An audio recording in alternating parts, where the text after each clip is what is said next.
Welcome back, Ugrasar, my son. Greetings, father. I bring news from your vassal caliphates. Report on what you have learned.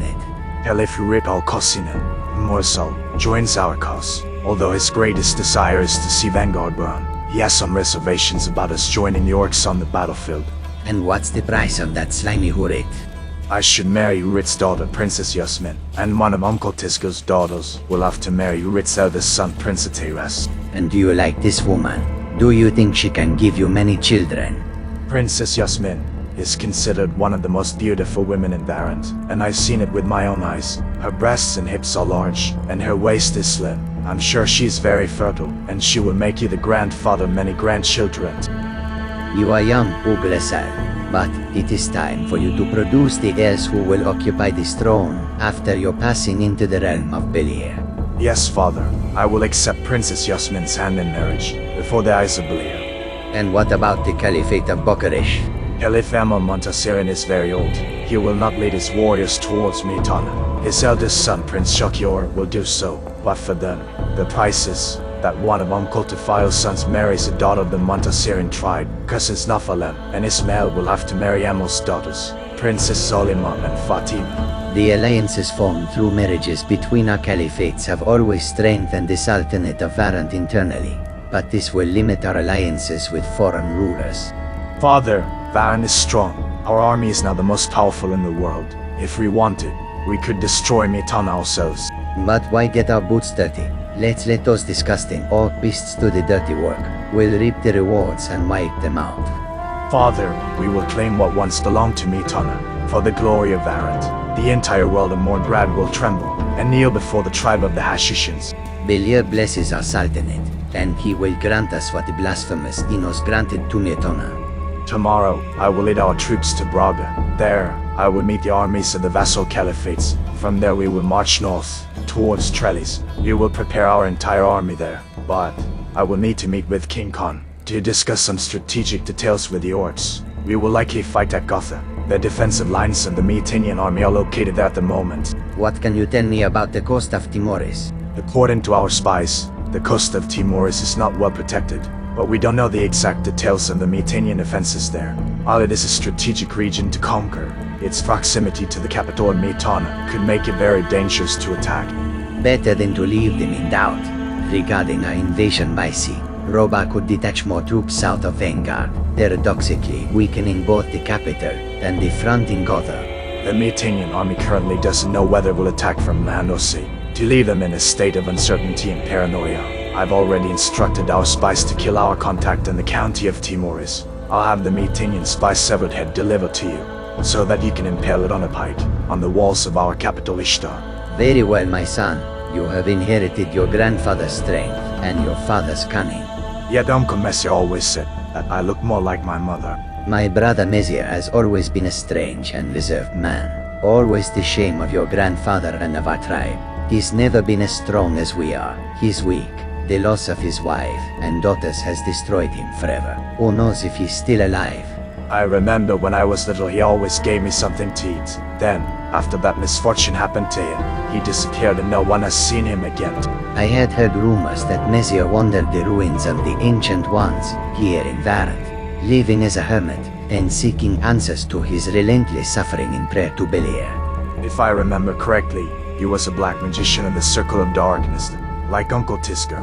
When he lived here at the court of Ishtar, he was a member of the Dark Magicians, and perhaps the most powerful among them. But that no longer matters. He likely died as a hermit, forgotten by the world in the ruins of the desert, probably searching for some mad, lost knowledge. A mad knowledge? He was looking for something, some ancient artifact from a forgotten era, an artifact of Belier from the mythical age which perhaps never even existed, an object that would allow him to resurrect your aunt, poor fool. I will ask the Circle of Darkness to deal with his disappearance again. I've been ordering them to search for your uncle for years. He'll be scorpion food by now. Forget about him and the misfortunes of his past. Focus only on your mission. Bring glory to the people of Varant. Bring glory to the Hashishin tribe. It will be done, father. Myrtana shall fall once and for all. Belier shall lead our swords to victory.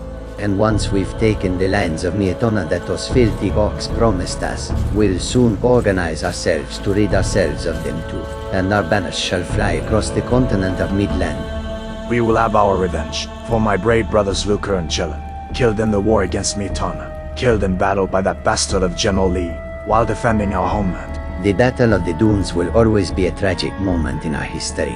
I lost 2 of my sons that day, your older brothers. May Belia forever envelop them in his darkness. Robar will pay for what he did to our family, and if that damned Lee ever survived the Valley of Mines and Corridus, I will find him and kill him in the most violent way possible. It seems the famed magic barrier erected by Robar's mages finally collapsed for some unknown reason. Find out more about it. And find out if that slimy piece of shit of Lee survived. I won't let that filthy bastard escape our wrath. For years, he ruled Varant on Robar's behalf. Under the Myrtanian title of Baron, we could all continue to administer our own caliphates, but we always had to answer to that damn bastard. With the abolition of slavery, those were the worst years for our business. Governor Lee had the audacity to outlaw the slave trade. It was against the precepts of Enos, their blasphemous god. Lee always enjoyed challenging both our people and me. Zuban, the true and only Sultan of Varant, he even dared to move here to Ishtar, our capital, in one of the most luxurious palaces in the city, so he could always keep an eye on the actions of our house. When we drove the Myrtanians out of Varant, it was truly a pleasure to slaughter Lee's militia. If Lee survived, I will bring him alive before you, father. His execution must be the cruelest spectacle Varant has ever seen. Good, my son. Now you must rest. A great task awaits you tomorrow. May Belia protect you always.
When will we be ready to attack Gotha? We've made all the arrangements. This time, the Mora army won't have a chance. Umbrak, perhaps you've forgotten that we lost over 6,000 orcs to conquer this filthy city. We've had to halt our advance for months to regroup. What would have changed compared to then? We built new siege weapons, and more reinforcements have arrived from Nordmer. The army of Urarash is fighting relentlessly against the Moors of those lands. Although they are divided and disorganized, they possess great warfare and excellent weapons. This won't be enough to defeat Robar's army. That pig's capital is the best armed and best defended city in the entire known world. No one has conquered Vanguard in over 100 years. What progress is there on the alliance with the Moors of the desert? I managed to convince Yuban to ally himself with us, as much as I regret having to ally myself with filthy humans. And even though we share the cult of Belier, I still find it dishonorable for the Orcish people. Yes, I understand your frustration, great king. But we generals are quite convinced that we will not win this war without some strategic alliance. While we might even manage to conquer Myrtana, in doing so, we would most likely destroy our army, along with that of the King of the Moors. Not all orcs are as sharp-worded as we are. Our warriors are complaining a great deal about the arrival of the Moors from Varant in our army. I'm sure Kush will come up with something fanatical to calm their spirits. Perhaps in a vision, Belier himself ordered us to fight with the Moors, who profess our same cult. The goals of a religious war have united many of our warriors under a single banner. After all, before us, our warriors preferred to kill each other in Crushland, destroying our homeland. Rather than look to better lands, we united the tribes and formed a professional army so strong that we defeated even the mighty Myrtana. Has it been 15 years since we left Crushland? Don't you ever miss home or our women and children? When we have killed all the Moors and made these lands safe for the orcs, we will bring all our people here. Bob, we're almost there. Victory is within our grasp. When we launch the next advance, the war can end. We will live in peace in a land better than our own. With mild winters and warm summers, we will no longer suffer hunger thanks to the fertile lands of Myrtana, and our people will prosper for the glory of Belir. I haven't seen Wurgash in almost a week. Where has the great shaman gone? Urgush set up a tent not far from the camp on the plain of Montera. He didn't explain why. Some warriors reported seeing him consume a huge amount of swamp weed. He then declared that he would seek a divine sign from Belir, and he still sits there like a hermit. Tell me what he told you when you spoke to him. Urgush declared misleading things, resulting from a vision sent to him by Belir himself. That is, Ashbat was killed by a paladin sent by Innes, and that the same person killed the dragon sent by Belir himself, and destroyed the temples of Krashak and Irdorath, massacring the orc guardians of these sacred places, then screaming that Belir's arch-demonic power lived on in a great magician of the Moors. A dark magician. Urgush shouted the magician's name, something like Zadard or Zalard. I don't care about the name. And what did he say? The great shaman reported that thanks to this herald of Belir, we will win this sacred war and become the chosen people of our God. This seems more like delirium than rational vision to me.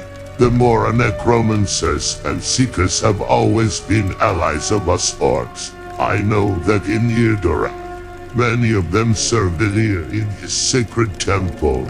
I want to know more about this vision of Wurgash. If it were true, it would mean that the army led by Varek, which we sent to conquer Korinis, now finds itself without a great shaman. If Hashpak were truly dead, it would be a devastating loss for us. He is one of the most powerful shamans of our people.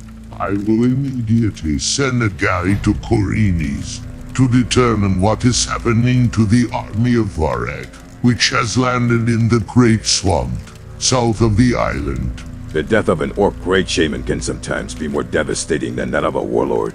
Our warriors in Korinis may find their morale shattered unless a new great shaman is quickly found to accompany that orc horde. The risk is great. The Moors of that island could counterattack from the south and drive out our warriors. This happened at Archolos 9 years ago. Indeed, we were unable to organize another army to attack lands outside this continent. The expedition to Korinis fails, it will have serious consequences for the morale of our warriors, even here in Myrtana. I still wonder how Varek was so stupid as to fail to conquer Archolos. I've heard rumors that Hashfat won the battle against the Mora fleet. He called down a storm that battered the Myrtanian ships, the Battle of the Eastern Archipelago.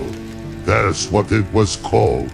Everyone knows Varek is my worst general, and I also know that without Hashpak, they would have lost the Battle of the Eastern Archipelago. I can't do anything about that, Umbrek. My best commanders are needed here in Myrtana. I think conquering Korinis is a feat within Varek's reach, but Moors are few and disorganized. It seems that a powerful Mora general left Myrtana almost a year ago, heading by ship to Korinis. However, we have no idea why. If I remember correctly, he is the chief of the Moors who commanded the king's troops in Nordmer. Haven't we been battling him for years already? I don't remember his name either. Was it Hugon or Acker? Hagen, I remember that bastard. He gave us a hard time for years in Nordmer, before he was called back to defend Myrtana after our advance from the northwest. We had fought against him when we attacked the city instead of that Roland. It would have been very difficult to defeat the Moors led by Hagen. If Hagen is indeed in Korinis, it could be a problem for our army there. He's still just one Mora, and the island doesn't have any armies of any kind. They'll be overwhelmed by our numbers anyway. I must speak to Orgosh. I must discuss about his visions with him. What he prophesies may not bode well for the orc people. He speaks of a mighty herald of Bilir who will come to our aid. I must understand more about these mysterious prophetic visions. As you commanded me, I will travel to Trellis to meet Ugrasau, the warrior chief who leads the Moors of the desert. Ensure their loyalty, and only then lead their troops to our camps on the plain of Montera.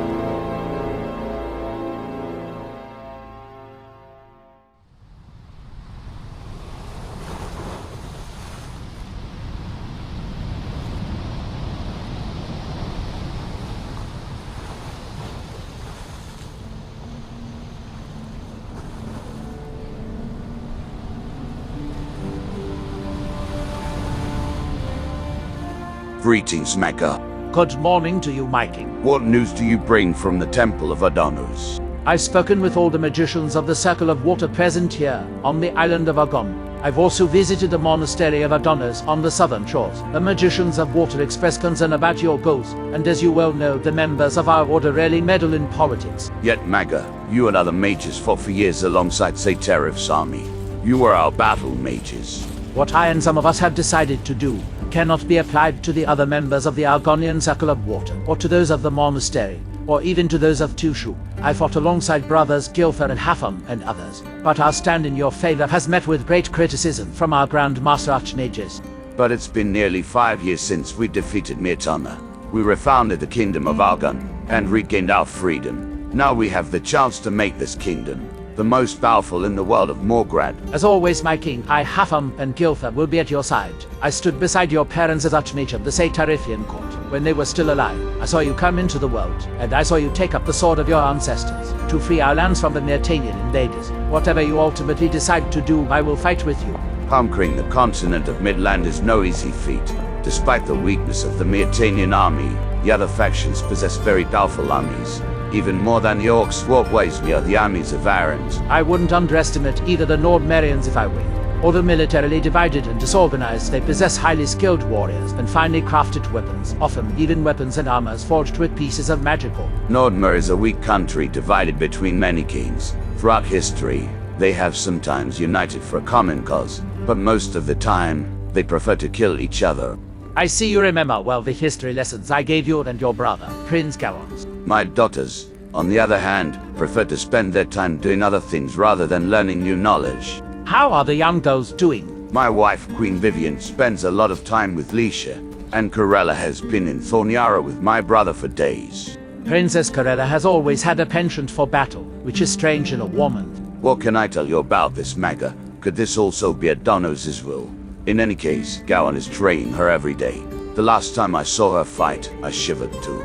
My brother wrote to me that Corella defeated 5 soldiers at once in a duel. Perhaps you should consider recruiting her as a general for your armies. She might do better than many of your commanders. My wife and Leisha, on the other hand, would like me to stay in Argon. They argue that we've already achieved enough by freeing ourselves from the Myrtanians. Wise women. Sometimes it's women who save men from their damnations and dreams of glory, transformed into madness. But I truly believe in this ambition, in this dream of glory. My ancestors were the rulers of the entire southern archipelago and for centuries of Corinis as well. I want to do more.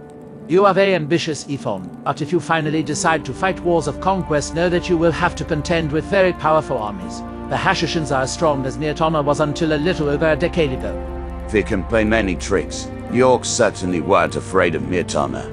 Otherwise, they wouldn't have won all those battles. And what would my forefather, Ethona I, would have done with just a few warriors? And Adonis' blessing alone, he defeated all the kingdoms of the Southern Isles, and even the mighty kingdom of Jarkandar and Corinis. Don't put too much faith in myths and legends. We don't even know if Jarkandar was even a kingdom that ever existed. Storytellers tell all sorts of tales, and the books on the shelves of the temples and monasteries are full of nonsense. I have no intention of spending my life sitting on a throne dealing with politics and bureaucracy.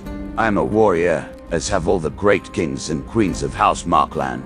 I will leave that to my wife, the queen, and my daughter, Leisha. So you're really thinking of bringing Princess Corella to fight with your army on the continent? I haven't made a final decision on the matter yet. I will travel to Thorniara, and see my daughter's progress with my own eyes. If she proves to me that she has mastered the art of combat, then she will sail alongside us, if that is still my daughter's wish. Either way, there are rumors of a rebellion that took place last night in the prison inside the bastion of Onyara. Unfortunately, my brother Gawain has sent me a messenger informing me of the escape of Lord Edgar Tronta's son. Harrod and Lord Russell, a former governor's son? And he also managed to free a good portion of his father's paladins, who were held captive at the bastion of Thorniara.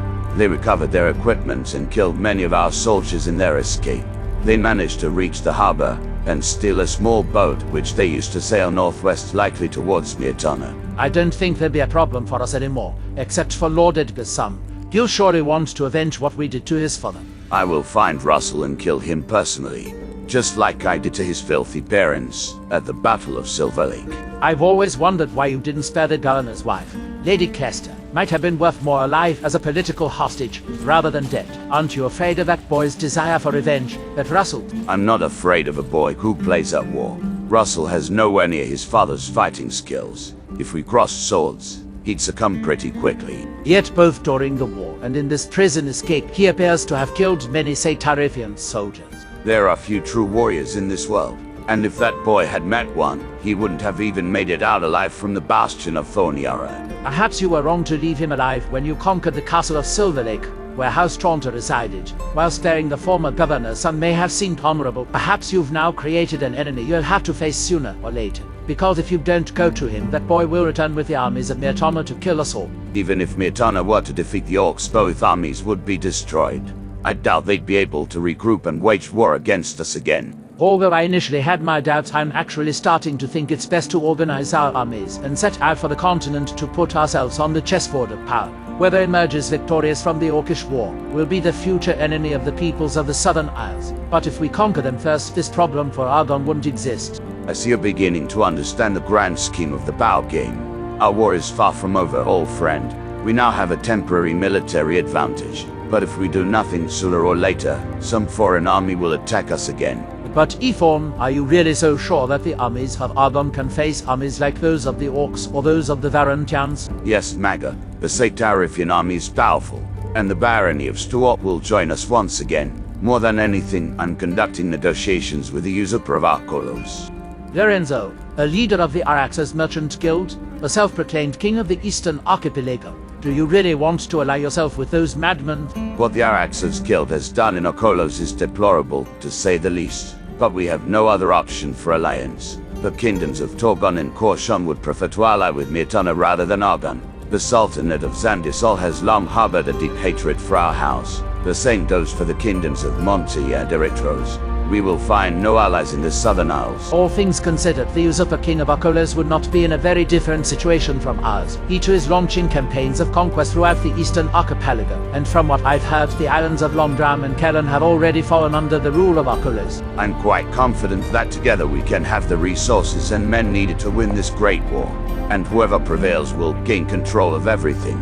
Would you share your military victories and conquered lands with the kingdom of Archolos? I'd much rather avoid it, but I'm not foolish enough to fight a war without allies. Or at least not as long as we need them. And when will they no longer be useful and necessary to us, becoming cumbersome for us? We will kill them all. What once belonged to the kingdom of Myrtana, it shall belong only to the kingdom of Argon. May Adonis one day show me all this. We are with you, your majesty. I shall speak with Hatham and Kilfer immediately. And when you set sail, we will be at your side. Prepare yourselves, brave battle mages of Adonis. Our troops shall assemble at the harbor of Thorniara. Tomorrow I will travel there to discuss strategy with my brother Gawain, and perhaps even with my daughter Corella by this time.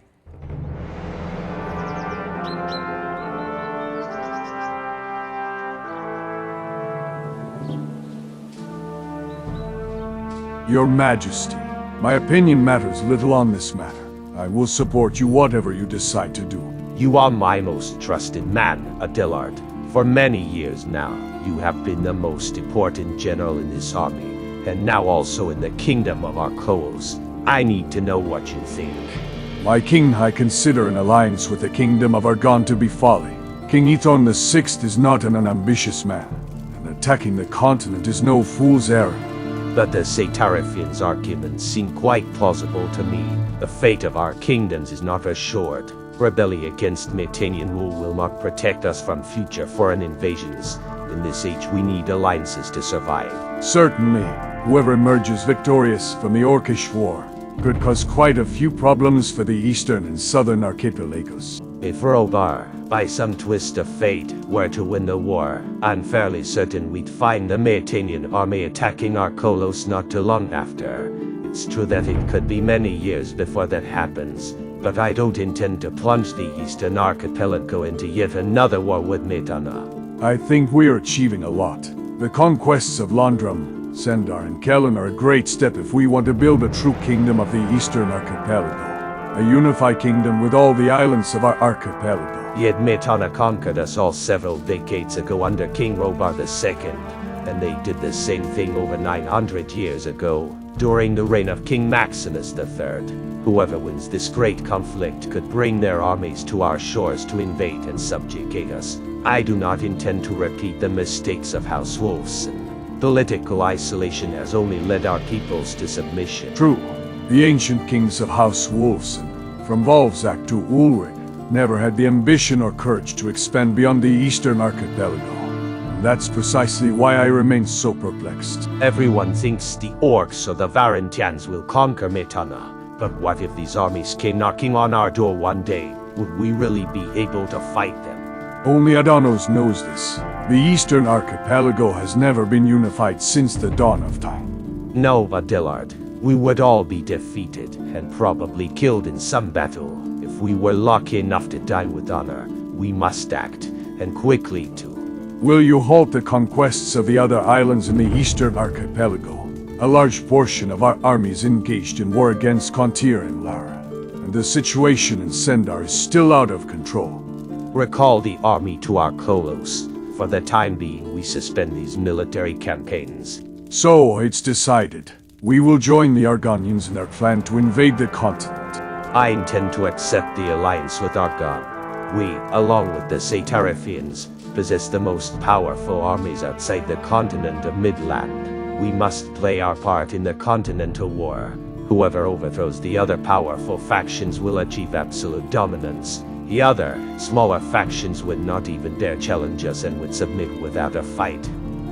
Lorenzo, don't be naive. King Ethon VI will never let someone like you seize even a fraction of the power. Sooner or later, we'll have to kill the Satarifians too. But for now, we need them. What will you say to your wife, Queen Helga?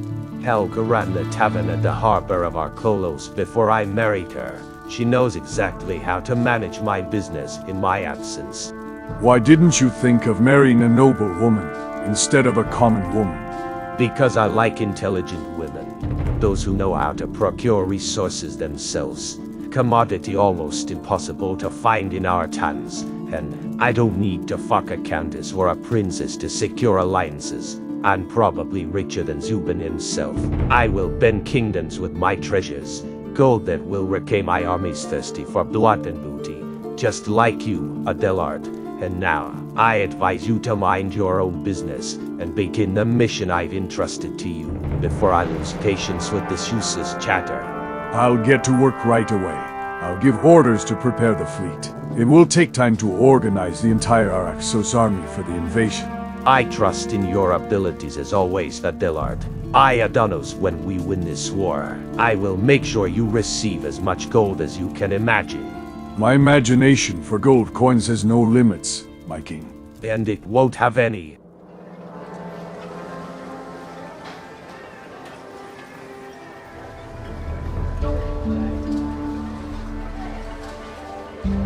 Count Martius, I'm here to greet you. My battalions and your militia are already marching south, towards the pass of the Valley of Mines. General Lord Hagen, take care of my son Valentino. The boy is young, and sometimes very reckless.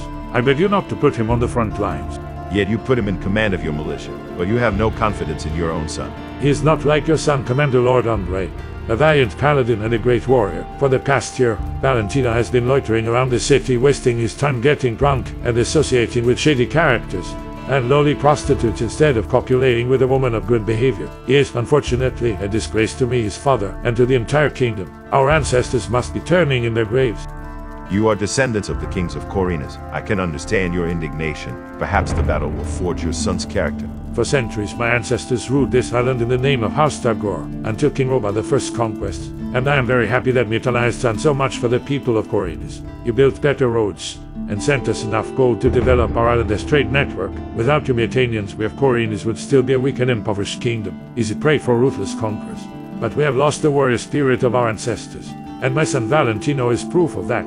I'll take the young man into my custody and order Andre to train him in combat. Perhaps soon, if he knows wishes, he'll bring you the head of someone. Your Excellency, I also have something else to ask you, if you still have some time. Tell me what this is about, Lord Lardius. My daughters are both infatuated with your son, the young paladin Andre. They would like the young man to choose one of them as his bride. It would be a fruitful alliance, don't you think? Andre's heart belongs to a maiden from Gothic, the castle of House Contero, my family. From what I understand, Andre has fallen head over heels for a common woman. But you know very well that marriages are always arranged. You would never accept a Myrtanian nobleman like your son marrying a low-ranking commoner. Or am I wrong? I chose my wife when I was young. Only the marriage of my elder brother, Baron Oren, was arranged by my father. I was left free to choose. And every day I give thanks to Enos for granting me this great fortune. Yet my brother's wife was blessed by the gods with a long life, while mine is already in the realm of Enos. Died in childbirth along with her baby girl, the daughter I had for only a few moments before her light faded forever, along with that of my beloved. Sorry, General. I wasn't aware of that. May Enos envelop them in his eternal light. I don't intend to force marriages on my son. He will mate with whomever he chooses. My daughters will have to fall in love with another good match. I just want to say one more thing. Despite the support of Anar's mercenaries, unfortunately, I can't guarantee we'll get out of the Valley of Mines alive. In any case, I'll make sure both my son and yours have the best chance of saving their lives. Meanwhile, all elderly people, women and children must be evacuated from the city. Build small boats. Use whatever you can. But if we fail to defeat the Orcish army, don't attempt to defend Corinas in a siege battle. You wouldn't have the means or the men to do so. I understand. We'll do our best to organize an escape if necessary. But we truly hope Enos is on our side. If we still had the Esmeralda, it would have been easier to save you. But unfortunately, fate decided otherwise for us. Have you been able to find out anything about the theft of the warship? No. My thoughts are already troubled enough with the impending battle in the Valley of Mines. I only regret appointing to the rank of Paladin the bastard who stole it, to sail off to who knows where, and in search of what. And yet we can't help but remember that we are also talking about the Paladin who slew the dragons of the Valley of Mines. If those demons were still there, I don't think you'd have any chance of winning against the Orcish army. True, but stealing the ship put thousands of innocent people in danger.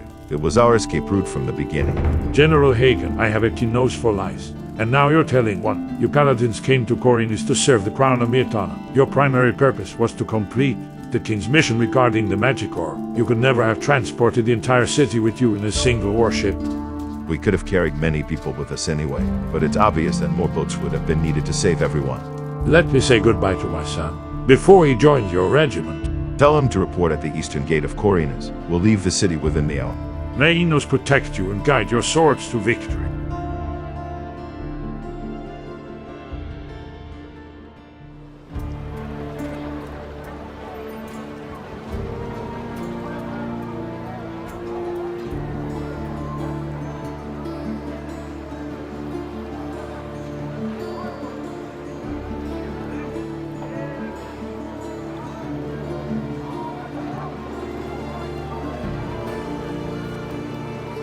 You're back.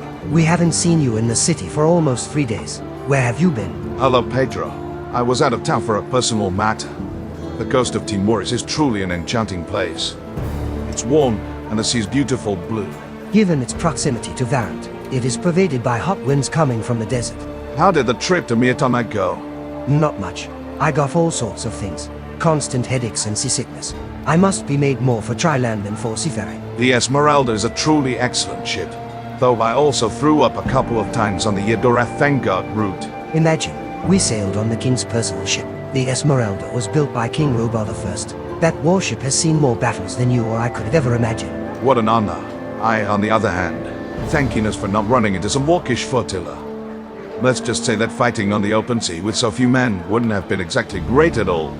I agree. We were really lucky not to run into any Orcish galleys or, worse yet, any Varanchon warships. Do you fear the fleet of the Sultanate? Is there anyone who doesn't fear the Hashishans? They've always possessed a fleet like the one of the Kingdom of Myrtana, and now they and the orcs rule the Sea of Myrtana. The Nordmarians also have ships, but they are divided, and have always fought among themselves. You don't like sailing, but you seem to know a lot about fleets. I've always loved ships. I was born into a family of fishermen from Corinas. When I was little, I still remember my father taking me fishing on a small boat. I became a fisherman myself as I grew up. Then one day, pirates attacked us and killed my entire family. They thought they'd killed me too, but for some reason, Enos decided otherwise. I survived the raid, and then I witnessed an extraordinary event. An extraordinary event? As those cursed pirates were sailing away from our coast, they were struck by a sudden rain of lightning. Their boat caught fire, causing a huge explosion. They all burned to death, screaming in excruciating pain. I interpreted it as a sign from Enos, his vengeance against them for having committed a deplorable and dishonorable massacre of innocent people. And so, I decided to dedicate my life to the god of fire. I'm sorry for all the misfortunes that have befallen you in Corinis, both past and recent. I wanted to join the Circle of Fire and become a powerful magician. My sole purpose was to travel the world and kill bandits and pirates. I wanted to defend the innocents, but Enos showed me that a life of hatred and pain leads only to darkness. He tested my faith, but my heart was not pure. It had been corrupted by anger and rage for many years over the events of my childhood, and I fell easily prey to the possession of the Seekers of Belial. That's all water under the bridge now. Let's leave the past behind us. The important thing is that the Eye of Enos is now in a possession. I see you always wear it on your finger, but I also see another ring. What is it? The king lent me his ring. It once belonged to King Robar I, it seems. It helped me gain access to some restricted areas of Vanguard. It's time, however, that it be returned to its rightful owner. Our other companions said you'd found that book, so Grandmaster Charybdo finally succeeded. Have you found out anything about Zardes? We're working on it. The issue seems more complicated than expected. I think there is nothing more complicated than surviving in a prison cave on an unknown island, in the middle of the ocean, called Erdorath. You've been through a lot, Pedro. All you need is the value of mines. Very funny indeed.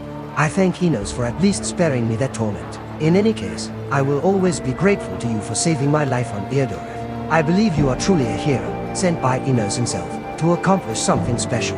Everything you have accomplished must have a meaning that goes beyond the normal understanding of things. Thank you, Pedro. But the truth is that much of what I've accomplished has been supported by Zardes himself. Without whose help, I don't think I would have survived. I believe you survived because Enos wanted it that way. You were his weapon against the demons of Belial. A true paladin hero, humble and courageous, the qualities of a great leader. Always have faith in Enos. He shows each of us the right path. And you? Have you found your way again? Yes, I have passed through the darkness and found the light of Enos. I will continue my journey as a novice in the Circle of Fire, and I hope to one day become a great magician, not for power or revenge, but to bring the light of Enos' peace to every corner of our kingdom, so that one day order and righteousness will dominate the lives of our people. I truly hope that Enos will grant us peace sooner or later. I no longer remember a time when the Kingdom of Myrtana was at peace. Trust in Enos, my friend. In this life or the next, we will be at peace in the light of Enos. Great, but I really hope it shall be in this life, and not whatever comes after. And I will never stop hoping for this too. So will you stay in Vanguard or move elsewhere? Yes, I plan to join the Fire Novices here in Vanguard. I shall complete my studies and training, and maybe one day I'll be a fire mage. Instead, the king wants to send us to fight the orcs. This troubles me quite a bit. Sometimes I wonder if we did the right thing by landing in Vanguard. It's true that we've reached the heart of the war, yet you knew the risk. You could have even been arrested for what you did with the Esmeralda. If they'd ever discovered you, you're a member of Myrtana's paladins. It's no wonder the king would have sent you to the front. It's also true that I could simply run away and ignore this conflict. But I wouldn't have any support if things got really bad regarding Zardes. And wherever we went, we would find war. It would seem that all the factions of the Old Kingdom were either at war with each other, or against Myrtana. Where could we flee? To distant lands unknown to any of us, probably with an end worse than being killed in battle. It's true. In a certain sense, we're now at the end of our journey. This is where everything begins, and everything ends. I think that with you among the paladins, the army of Myrtana has a good chance of surviving. You'll see. I'm sure Enos will fight alongside us. We'll see. The pieces on the chessboard are moving. The future's uncertain. At this point, only Enos knows what's going to happen. What about other developments? Bennett asked me about you, somewhat urgently too. I think he and Lee's other men are loitering on the harbor walls. As soon as I have some time, I shall visit Lee and his Hogan.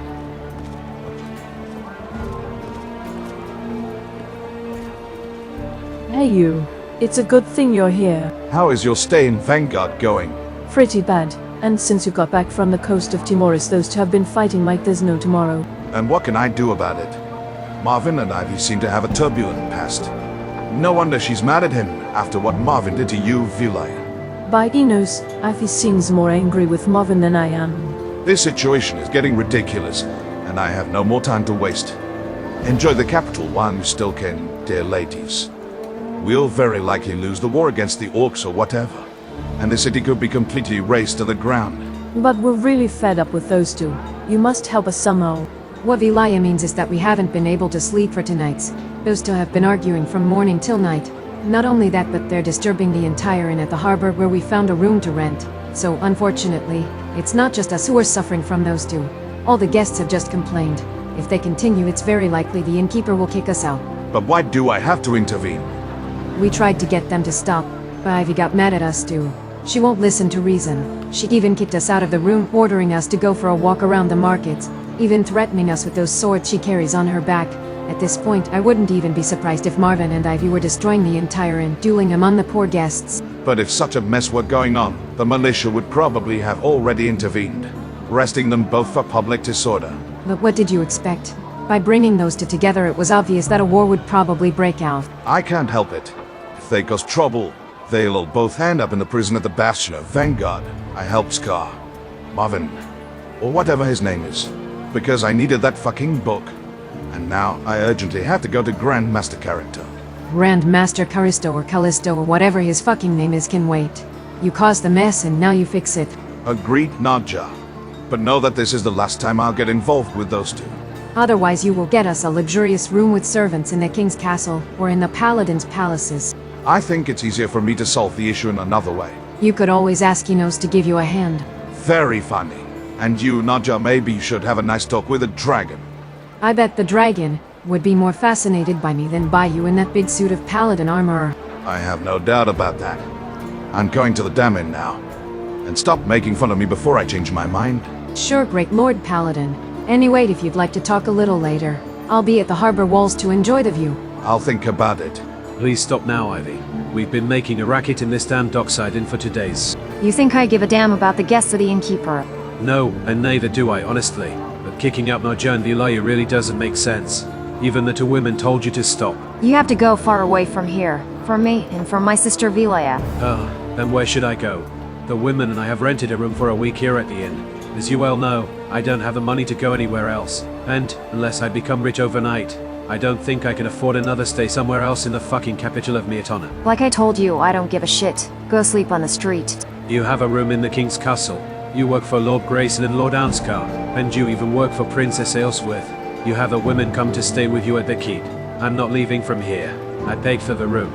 And I don't have the money to afford another. You know very well that I can let strangers into the King's Castle. You could even sell the armor, or Valkyr's sword for all I care, and get some gold coins. You certainly don't deserve to wear a paladin armor. They are not strangers. Vilaya is your sister, and Nadja could serve at the King's Castle as a servant. I'm sure you can find a way to make them stay at the royal castle. I will never sell the sacred armor of a paladin. I have been a man without honor, but before that, as you well know, I was a soldier of the Myrtanian army. I will not stain myself with such dishonors again. And I will never betray the royal army again, like I did in the Valier mines. I will return the armor to the paladins. I would rather sell Volker's sword. After that, you'll board the first merchant ship bound for Landram or Archolos, and you'll disappear from our lives forever. I would rather die in your shadow than go back to Landram, let alone Archolos. But why are you obsessed with me? I've been a horrible person. Everything that happened with your brother Yorn, and everything you did to Vilaya. But now we are equals, Ivy. Neither of us is innocent in the eyes of Adonos. My brother Yorn died and was buried with dignity in Archolos. More than 10 years have passed since then. We are all different people since then. But I was responsible for the murder of your brother Yorn. A poor innocent man, besides ruining your life. I also set in motion the political machinations that lead to the first uprising of Archolos, and all those massacres of civilians. But what did this have to do with us? I can't explain the feelings of the heart, but from the first moment I saw you, I felt something towards you. At first I was confused, but then I learned to listen to myself. But how do you think it would have worked between us? How did you think you could marry the woman who caused your brother Yorn's murder? You were forced by Volker to do what you did. He and he alone was responsible for ruining both of our lives, both yours and mine. I am a monster, Marvin, and now you are no different. We both deserve to burn in the realm of Villiers. Maybe, but before that happens, I don't want to leave you anymore. Even if you reject me, I'll be where you are. I will never forgive you for unjustly condemning my sister Vilaya to the Valley of Mines, even though you really wanted to get to me. I searched for her for years, finding nothing. Only now have I discovered that she was kidnapped by the King's soldiers and sent to the Valley of Mines by mistake. If you had been in Vilaya's place, would anything have changed? You probably wouldn't be here, now to tell of your misdeeds. I would have already sent you to the flames of the realm of Villiers. I would have killed you and your friend Gomez. I have no doubt that you would have killed us all, and proclaimed yourself queen of the old camp. Become the queen of a pack of bandits disguised as bloodthirsty Myrtanian soldiers? Maybe you would have even spared me to serve as your slave. After all, isn't that the Varanchon way? The Varanchon way? What, you think all Varantians are rich princes and caliphs? Most of my people don't own anything, let alone slaves. How do you know? You've never really cared much about your origins. Once upon a time when we were little, Vilayet and I were told that our origins were Varantian. For years I've been curious about it, but don't think I've discovered anything. That would be impossible. My past is buried and forgotten somewhere in the vast desert of Varans. You appear to have more olive skin than dark, like the inhabitants of the Caliphate of Ishtar, in the far west of Varans. What do you think I care anymore? And don't pretend? I'm not mad at you anymore, Marvin. Why don't we leave everything behind? Let's start a new life somewhere else. I've heard that island of Argon is a vast, rich and fertile land. I could build a hut there and maybe in time, raise sheep, start a farm, sell our products in the cities. We'd have a peaceful life. Finally away from wars. You're a fool, Marvin, if you think the war won't reach the shores of Argon, or the other southern isles. The orcs or the Varantians will conquer everything Myrtana once owned, unless King Robar wins in the end, which I find highly unlikely. You hated Myrtana.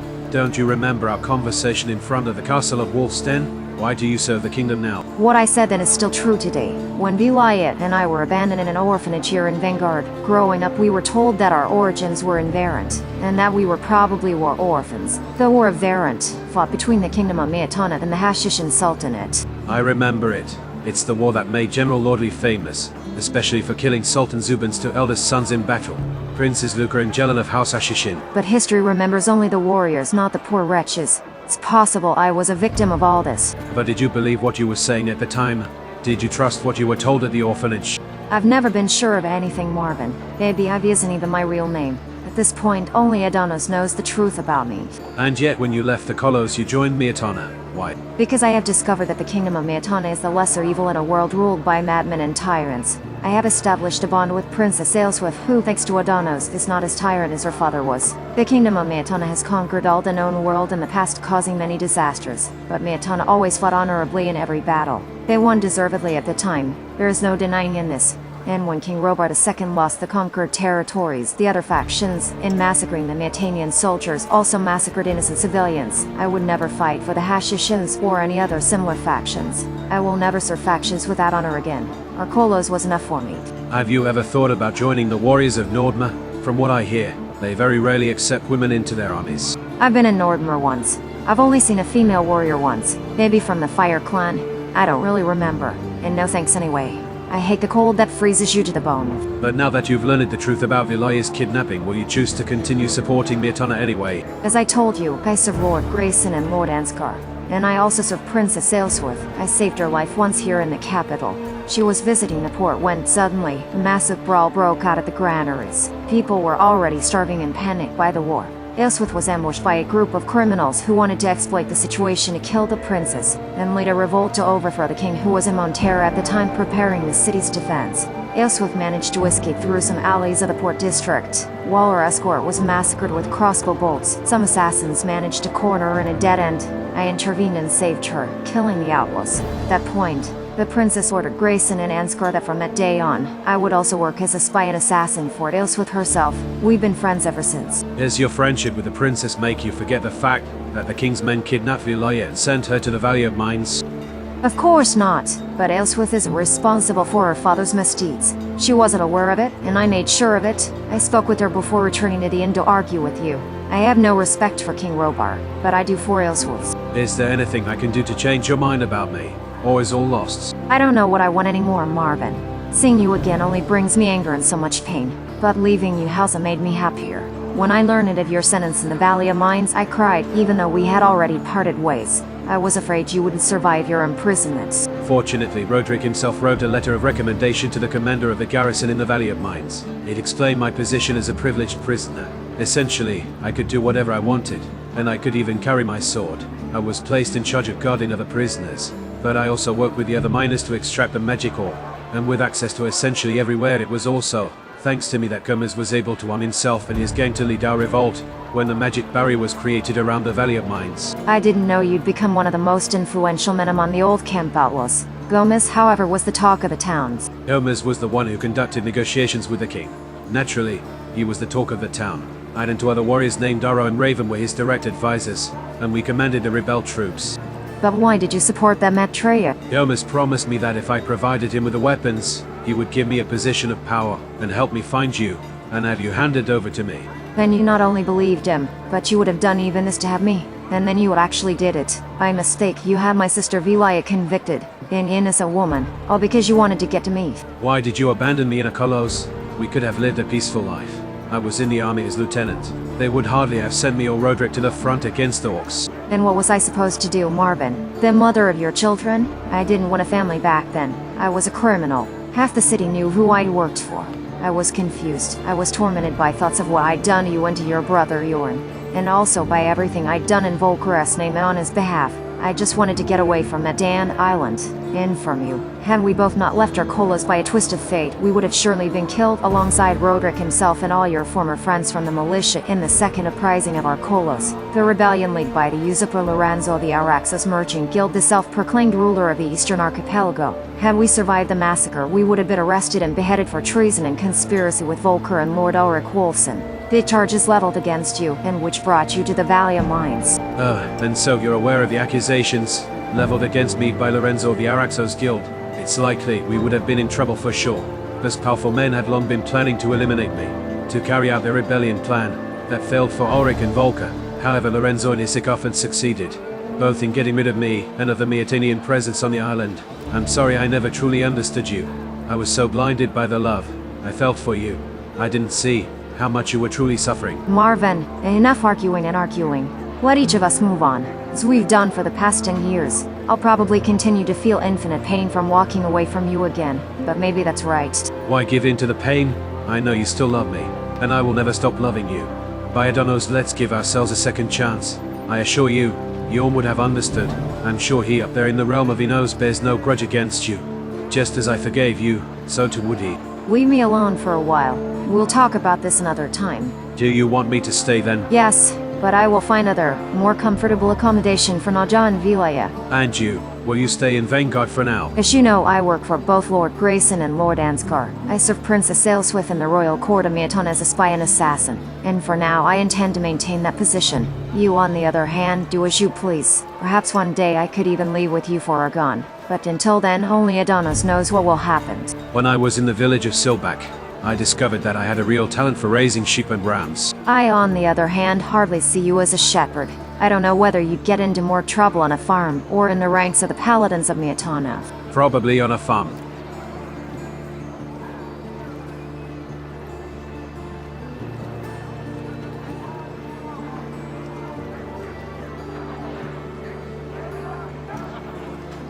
So you survived? Now you do need to stop disturbing the entire neighborhood with that noise you make.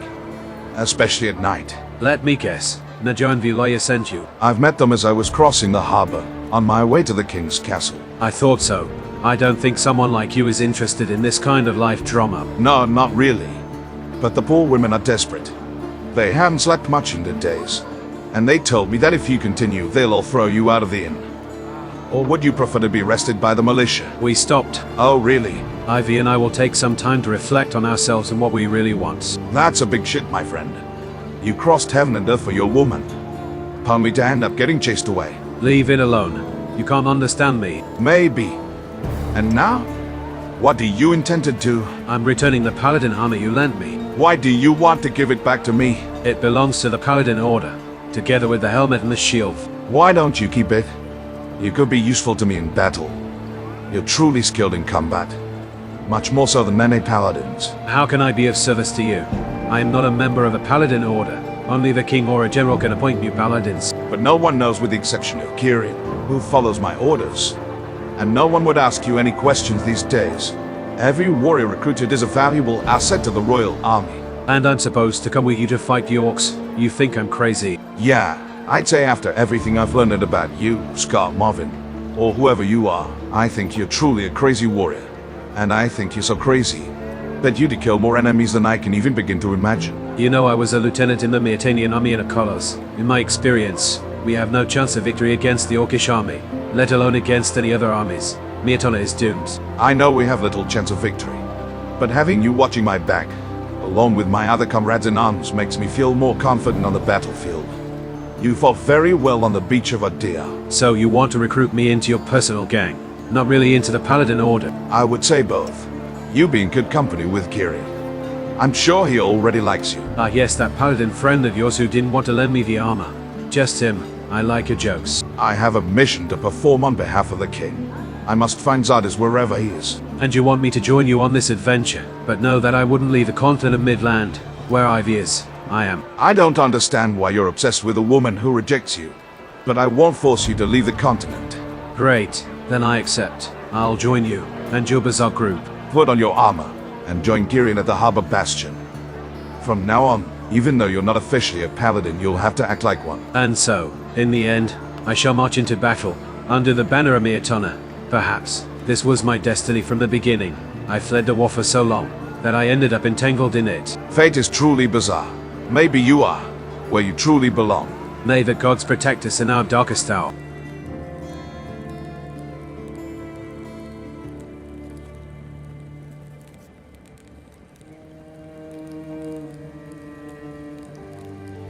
Greetings, Grand Master. Welcome back, young paladin. We finally have some news. Tell me, Master. I've carefully analyzed the book Visions and Teleportations you gave me 4 days ago. It seems that to use an ancient magic teleportation spell, we need a rather unusual object. What is it about? In order to teleport to a specific person or location using only your thoughts, you need to use a monolithic stone. Are you talking about a focus stone?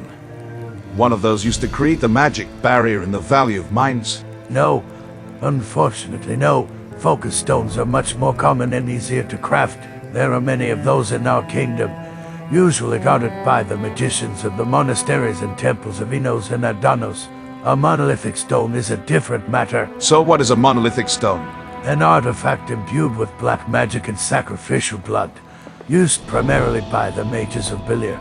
Items used thousands of years ago, now lost, or at least almost lost. Almost? Apparently, an example of this type of stone is perhaps kept here on the continent, in the crypts of the Temple of Inos, in the city of Myrtana. And how can you be so sure, Grand Master, that this monolithic stone is still in Myrtana? Young man, I'd like to introduce you to my son Dargoth, the Grand Inquisitor of Myrtana. Nice to meet you, my lord.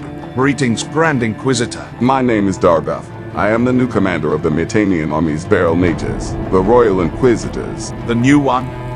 What happened to the previous one? I have served Grand Inquisitor Kirkwald for many years. He was the brother of Archmage Thyrikar of Corinas. After the Battle of Myrtana, he is raven food. May Inos curse the orcs to prevent us from gathering our fallen and giving them a proper burial. I understand.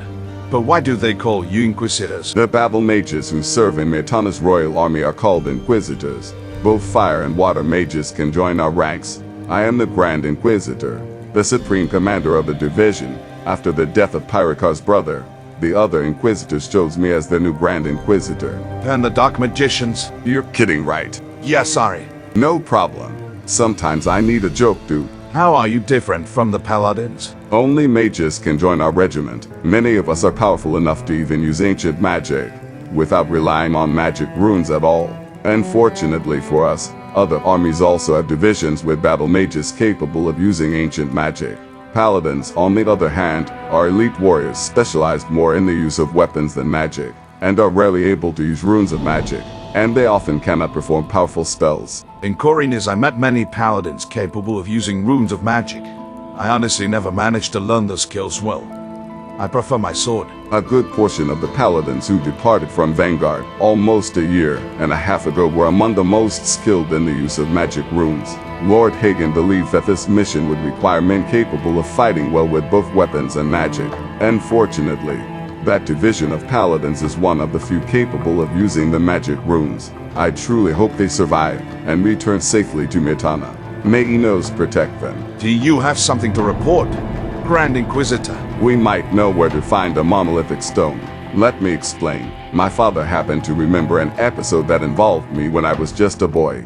I was a fire novice for a long time in the city of Myrtana. My father was once prior of the monastery of Enos in the Heartlands province, the region where Myrtana is located. I chose to complete my training as a fire mage at the Temple of Enos in Myrtana, as I didn't like life away from the city at all. I know that Myrtana has now fallen into the hands of the orcs. Precisely. And it's probably also their temporary headquarters since King Khan has established his war council in the castle of Myrtana. How would this be useful to us? As I was explaining to my father a moment ago, one of the last examples of the monolithic stone is kept in the basement of the Temple of Enos in Myrtana. I remember this because when I was just a novice, I was doing some cleaning in the cellars to atone for a stupidity I had committed with other friend novices. While cleaning one of the rooms, I came across a strange artifact. Intrigued, I touched it. A dark aura filled me. My eyes and nose began to bleed. Eventually, my master found me on the floor. My eyes rolled back and nearly bleeding to death. He managed to save me with some spells and a potion of cure possession. Damn, I know something about that. I felt similar sensations while fighting some Seekers of Belir in Chronicles, but fortunately, I didn't end up in that state. Otherwise, I wouldn't be here to tell the story. I find it hard to believe that Seeker mages have appeared again. These servants of Belir were thought to have disappeared centuries ago. No one would have believed it. I killed many in Korinis, and that in the Temple of Virdorath. My father told me about what you told the king in the throne room a few days ago. When I arrived in the city, everyone was talking about you and your heroic deeds. You're the talk of the town. Then so, about your story. Let me guess, you had touched a monolithic stone. Exactly. My master at the time explained to me what had happened to me and why the monolithic stone was hidden in the temple's vaults. It is an artifact of Belir, an object used by dark mages in an Alphargon age, used for various purposes including powerful teleportation spells. Unfortunately, it is very dangerous if handled by inexperienced hands in matters of magic, as I was during my apprenticeship. But you and your father are now skilled and powerful magicians. You never know what you're dealing with when talking about an artifact of the darkness. Indeed, we could try to fight the stone's dark power with the spells of Enos. Even if we only partially purify it, we might be able to harness its power. But the magic of Belir is extremely powerful, and in any case, we have a bigger problem. We must conquer Myrtana. What stands between us and the monolithic stone is an army of 50,000 orcs, plus any reinforcements they might receive from either Westmer or Nordmer. Why can't we gather such a number? Are you kidding? Of course not. Unfortunately, the Kingdom of Myrtana is no longer what it once was. Is infiltrating Myrtana to steal the monolithic stone from the Temple of Enos out of the question? Who would be willing to take such a risk on a suicide mission? Besides, I don't even remember exactly which chamber the stone was in. I'm sure it's still there. No one cared about that humble object, forgotten by history. But imagine explaining it to someone who has never entered the temple's underground. Besides the fact that it is virtually impossible to enter an orc-conquered territory without being attacked on sight, unless the infiltrator is an orc himself. I understand. It would be a suicide.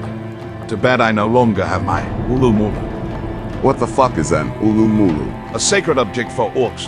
Whoever carries it, human or orc, will never be attacked by orc communities. But crafting what is no easy feat. Do you happen to have a prisoner orc shaman? The last one died during an interrogation, during which we didn't even discover any valuable information. Let's leave it then. I wouldn't know how to make an Ulumulu. I only know the composition of its materials. I advise you to report the situation directly to the king. Well then, I shall discuss the matter with the king.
Your Majesty, I return your ring to you.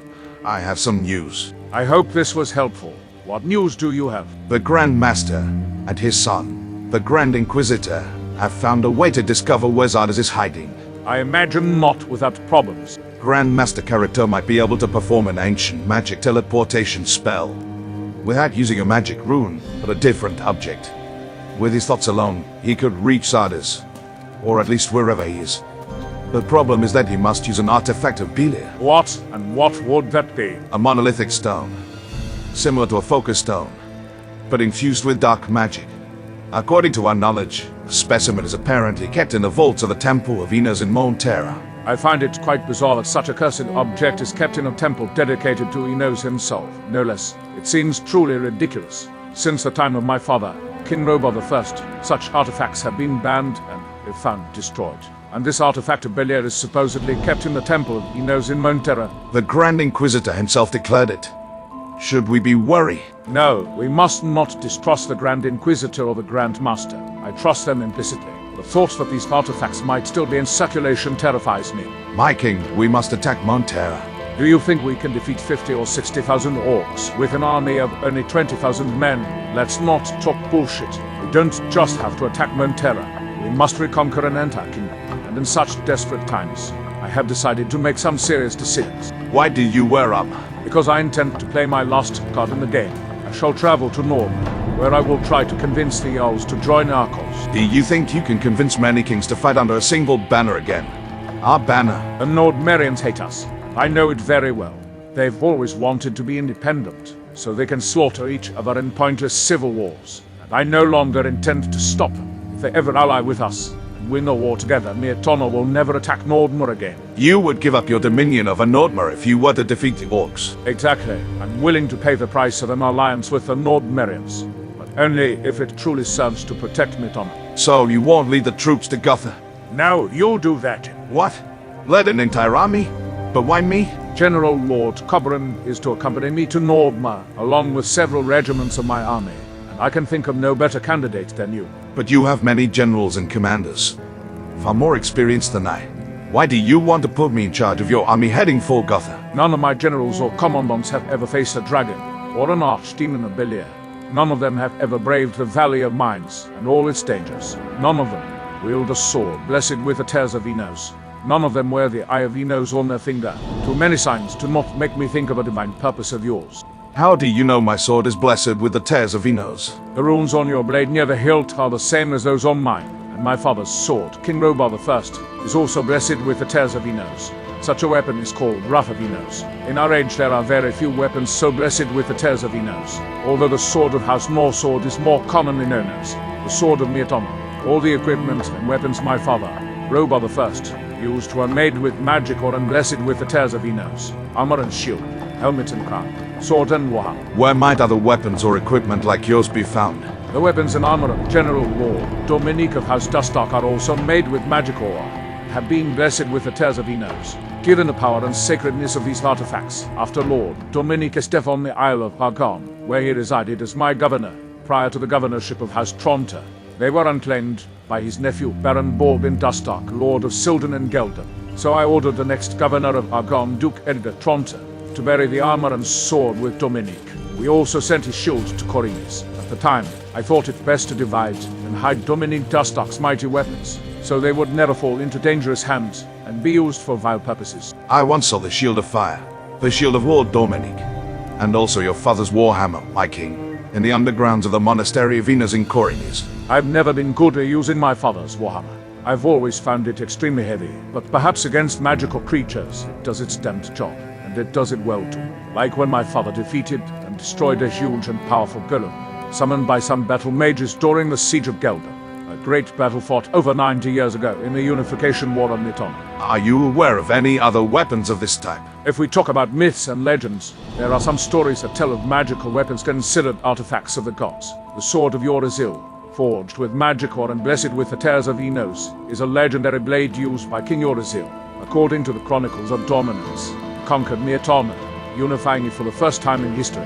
His great sword was an artifact of Enos, Even today it is believed to be the most powerful weapon in the world, infused with the blood of Enos, capable of generating lightning and thunderbolts to strike its opponents. Of course, there are other legendary swords according to the Chronicles of Dominance, such as the Claw of Beliar or the Peacekeeper of Adonis. But obviously these other weapons are not blessed with the tears of Enos, as they are dedicated to other deities. I don't recall reading about other famous magical weapons during my youthful studies. I am certain that others exist, but I doubt you or I have the time to read dusty old books. Or am I wrong? What are the Chronicles of Dominance? According to the Magicians of Fire from the Monastery of Enos in Nordmer, it is the oldest book in the world. I have guarded and updated it since the day Enos first revealed himself to the world of Morgra. Once, during a visit to the monastery, I had the opportunity to read it for a few days. Honestly, I found it interesting, but in my opinion, it was also full of utter nonsense and exaggerated tales, such as the one about the sword of Yorizu hurling lightning bolts when it strikes an opponent. Very interesting, my king. But regarding the assignment you want to entrust me with, I am not a general of Myrtana.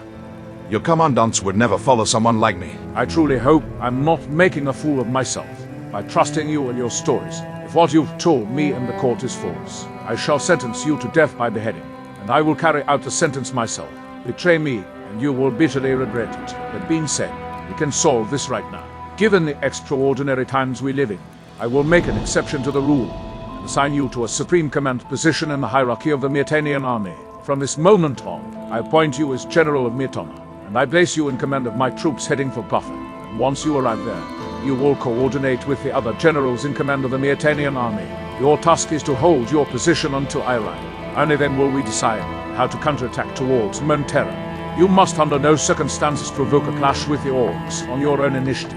The front line must hold until I arrive, with or without reinforcements. Who commands the Myrtanian army at the front in Gotha? General Lord Roland is the supreme commander of the army. He was once Duke of the Heartlands and Lord of Myrtana before the orcs defeated us in the last great battle defending the city. The other generals are Barons Orin of North Gorge and Randall of Westmer, and then there is Count Maurice of Ardaric. What can you tell me about Lord Orin? Lord Orin of House Contero is the Baron of North Gorge, the region where the great fortresses of Gotha and Ferrin stand. He is the older brother of General Lord Hagen. And who is Lord Randall? Lord Randall is the Baron of the Westmer, the region where the city of Geldon and the large village of Sildon are located, as well as the villages on the western coast of Myrtana. A great monastery of Adonos once stood in those lands before the orcs destroyed it. Then what about Lord Maurice? Lord Maurice is the Count of Ardaric, or more commonly known as Southern Myrtana, the region where the great city of Trellis is located, as well as numerous farms and small coastal and inland villages. The hills and plains of Nemora, deep in the south near the pass of Varant, are considered the breadbasket of the country, and along with Archolos, produce arguably the best wine in the entire kingdom. This was before those territories were invaded by the Varantians, and Enos alone knows what happened to the poor subjects of that province. But your majesty, these generals don't know me. What do I do? Should I introduce myself to them as your envoy? You will do exactly that. 2 days ago, I sent a messenger to Gotha to inform Lord Roland of the change of plans and your arrival. You will report to the generals, and together you will hold out until I arrive with the reinforcements I hope to bring. Why do you put so much trust in me and a stranger? You are a paladin, not a stranger, and now you are also a general. I believe that if everything you said in the throne room when you presented yourself before me and the court is true, then perhaps you could be a chosen one of Enos. A paladin hero destined for great deeds. My instincts, and those of my daughter Elswith, tell us to place you in command of the army of Myrtana. I don't know much about military strategy. I never fought in actual battles in Corinnes. If Enos has allowed you to survive the deed you have described regarding the dragons and the archdemons of Beliar, you will surely be at your side on the battlefield as well. This is madness, your majesty. You cannot make such an important choice based solely on divine signs. I am not a hero of Enos, but merely a survivor of many misfortunes. This may be what it seems to you, but my daughter and I think differently. Now, enough wasting time. Pack your things, organize your army for the march, and carry out the orders, Paladin. Very well, sire. But I wish to bring my friends and comrades in arms with me. They fought alongside me on Edorath, and if I am really a chosen one of Enos, then so are they. If your comrades in arms are men of honor and trust, they are welcome among the ranks of my army. Myrtana must fall. If the orcs have their hands on the monolithic stone, we're done for, and with no hope of finding Zardas. We will defeat the orcish army and break through their lines. From there, we will begin our counterattack and reconquer the kingdom. Enos will fight alongside us. Rest assured, we shall win. With 20,000 against 50,000. Maybe Enos did his sons wrong. Small armies have often defeated huge armies. If the battle tactics are right, we too will have our chance. Do not doubt your faith in Enos, young paladin. Sometimes he gives meaning to things in the darkest hour of our lives. I will talk to my comrades in arms.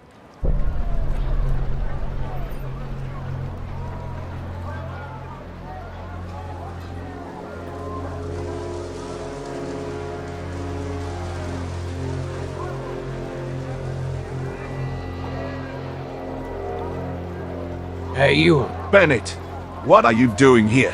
Where have you been? Didn't go and tell you about Lee. Yes. Tell me, where is he now? Gorn and Lee have been arguing and bickering for hours on the harbor walls. From what I understand, Lee punched Gorn in the face, nearly knocking him into the sea. It's a good thing the militia didn't arrest them yet. What the fuck is going on? You all need to calm down. We're all in a tough situation. There's no point in you blaming me for Lee Denmat. We all knew he'd go crazy the day he set foot in Myrtana again.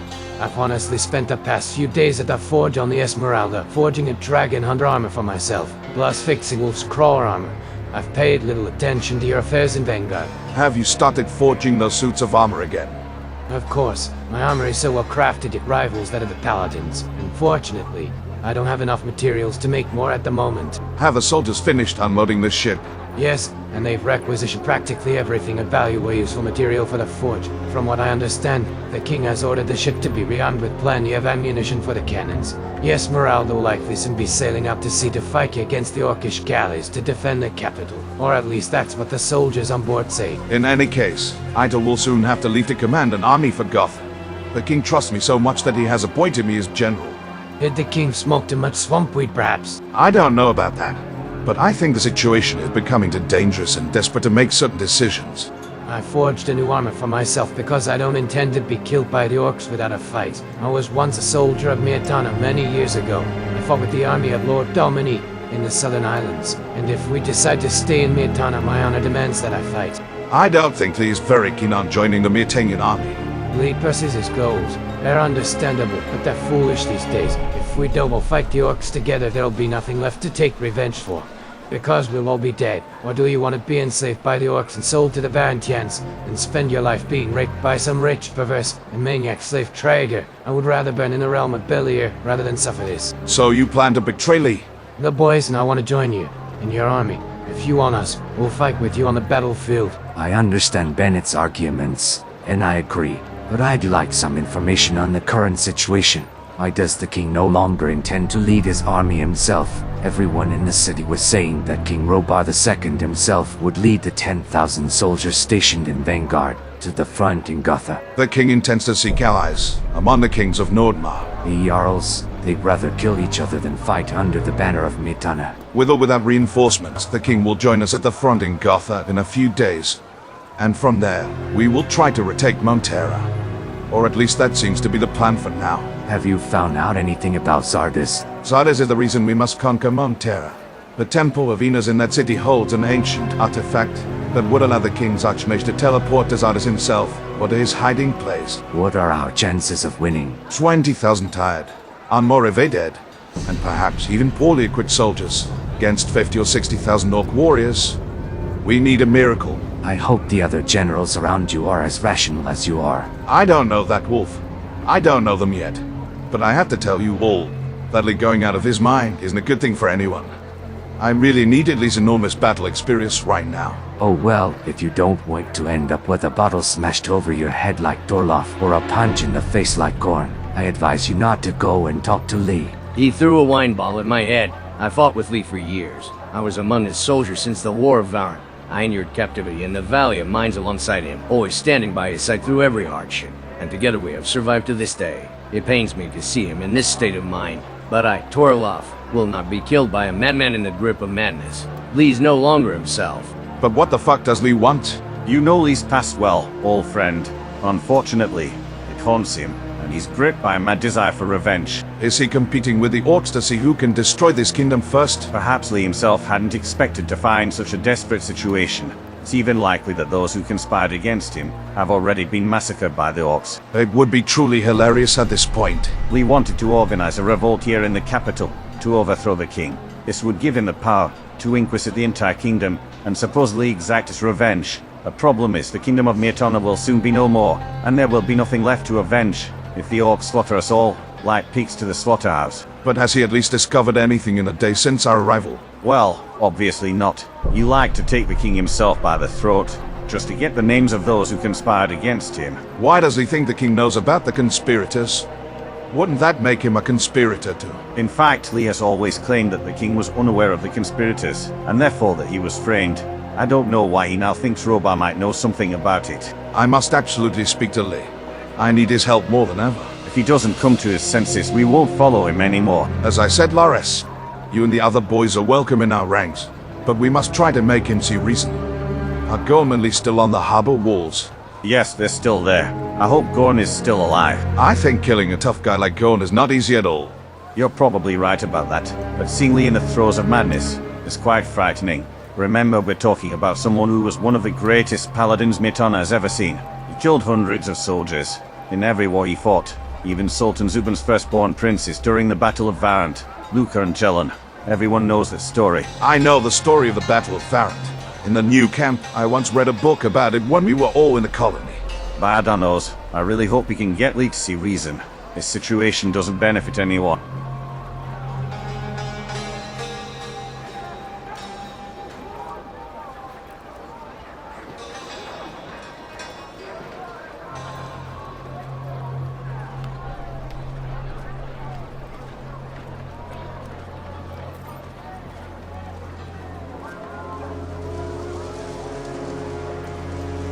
You're finally here. I thought you were missing.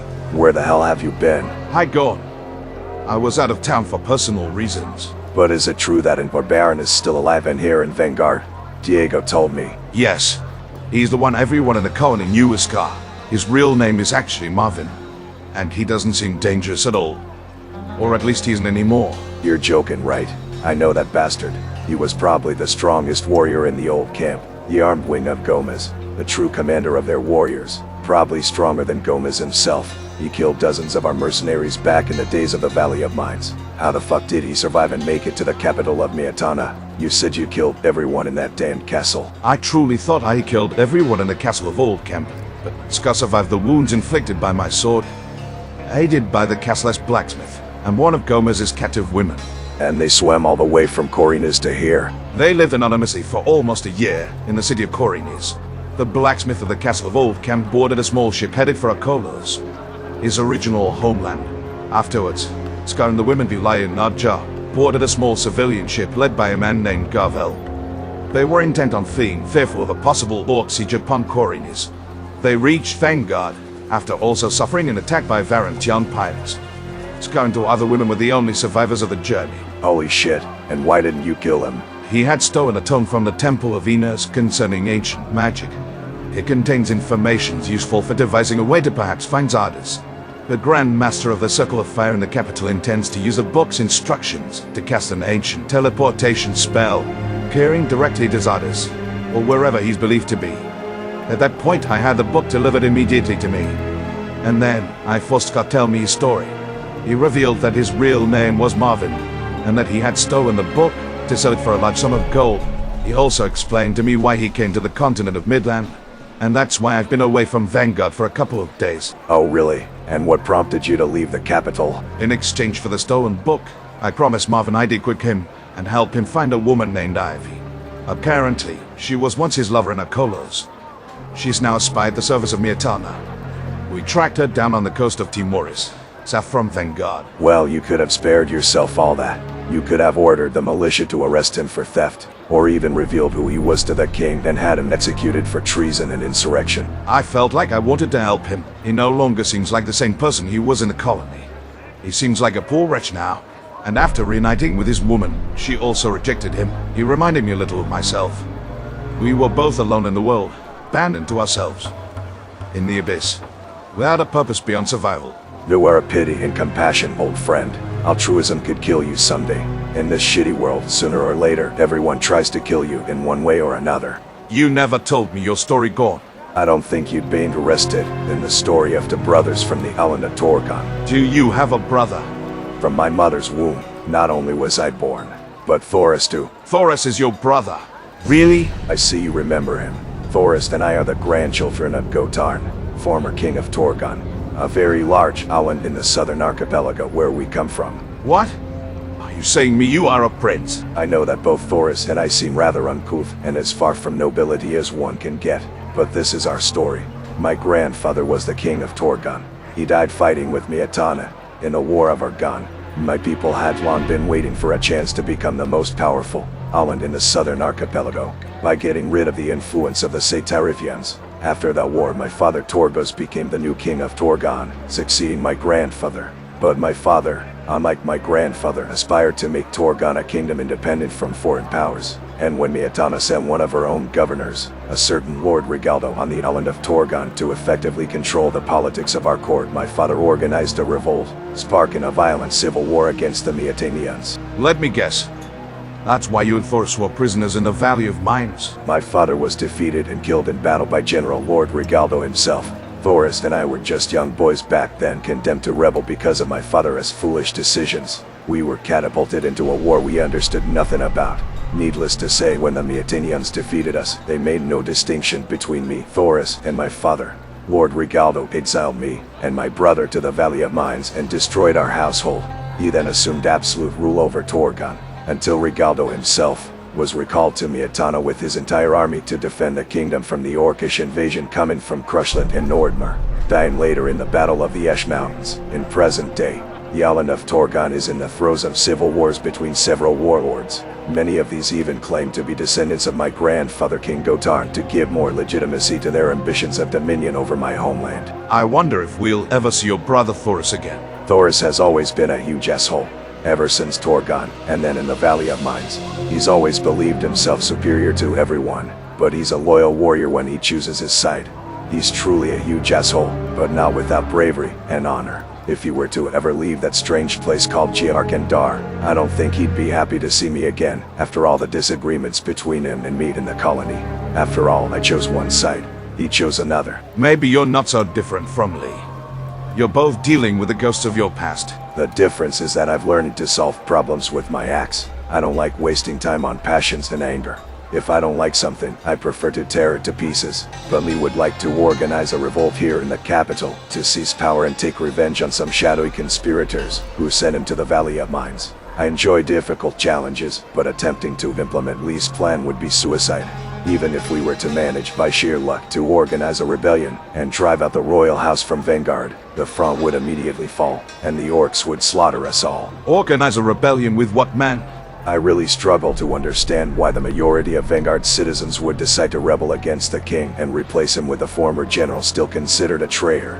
Even if they were starving, the entire city wouldn't rise up. A few brawls here and there are no signs of an imminent armed rebellion. Lee hasn't realized he cannot do anything with just 5 warriors. So you're going to betray Lee too? Are you kidding? No, I will never betray him. I am an honorable man, and I am a loyal warrior. Lee saved my life more than once in the Valley of Mines during skirmishes with the guards from the old camp. He is a great warrior and a valiant general. It was he who taught me to master the art of fighting with the Nordmerian two-handed axe. I will follow Lee to the realm of Belir, if necessary. I'll talk to Lee. It's time I gave him back his senses.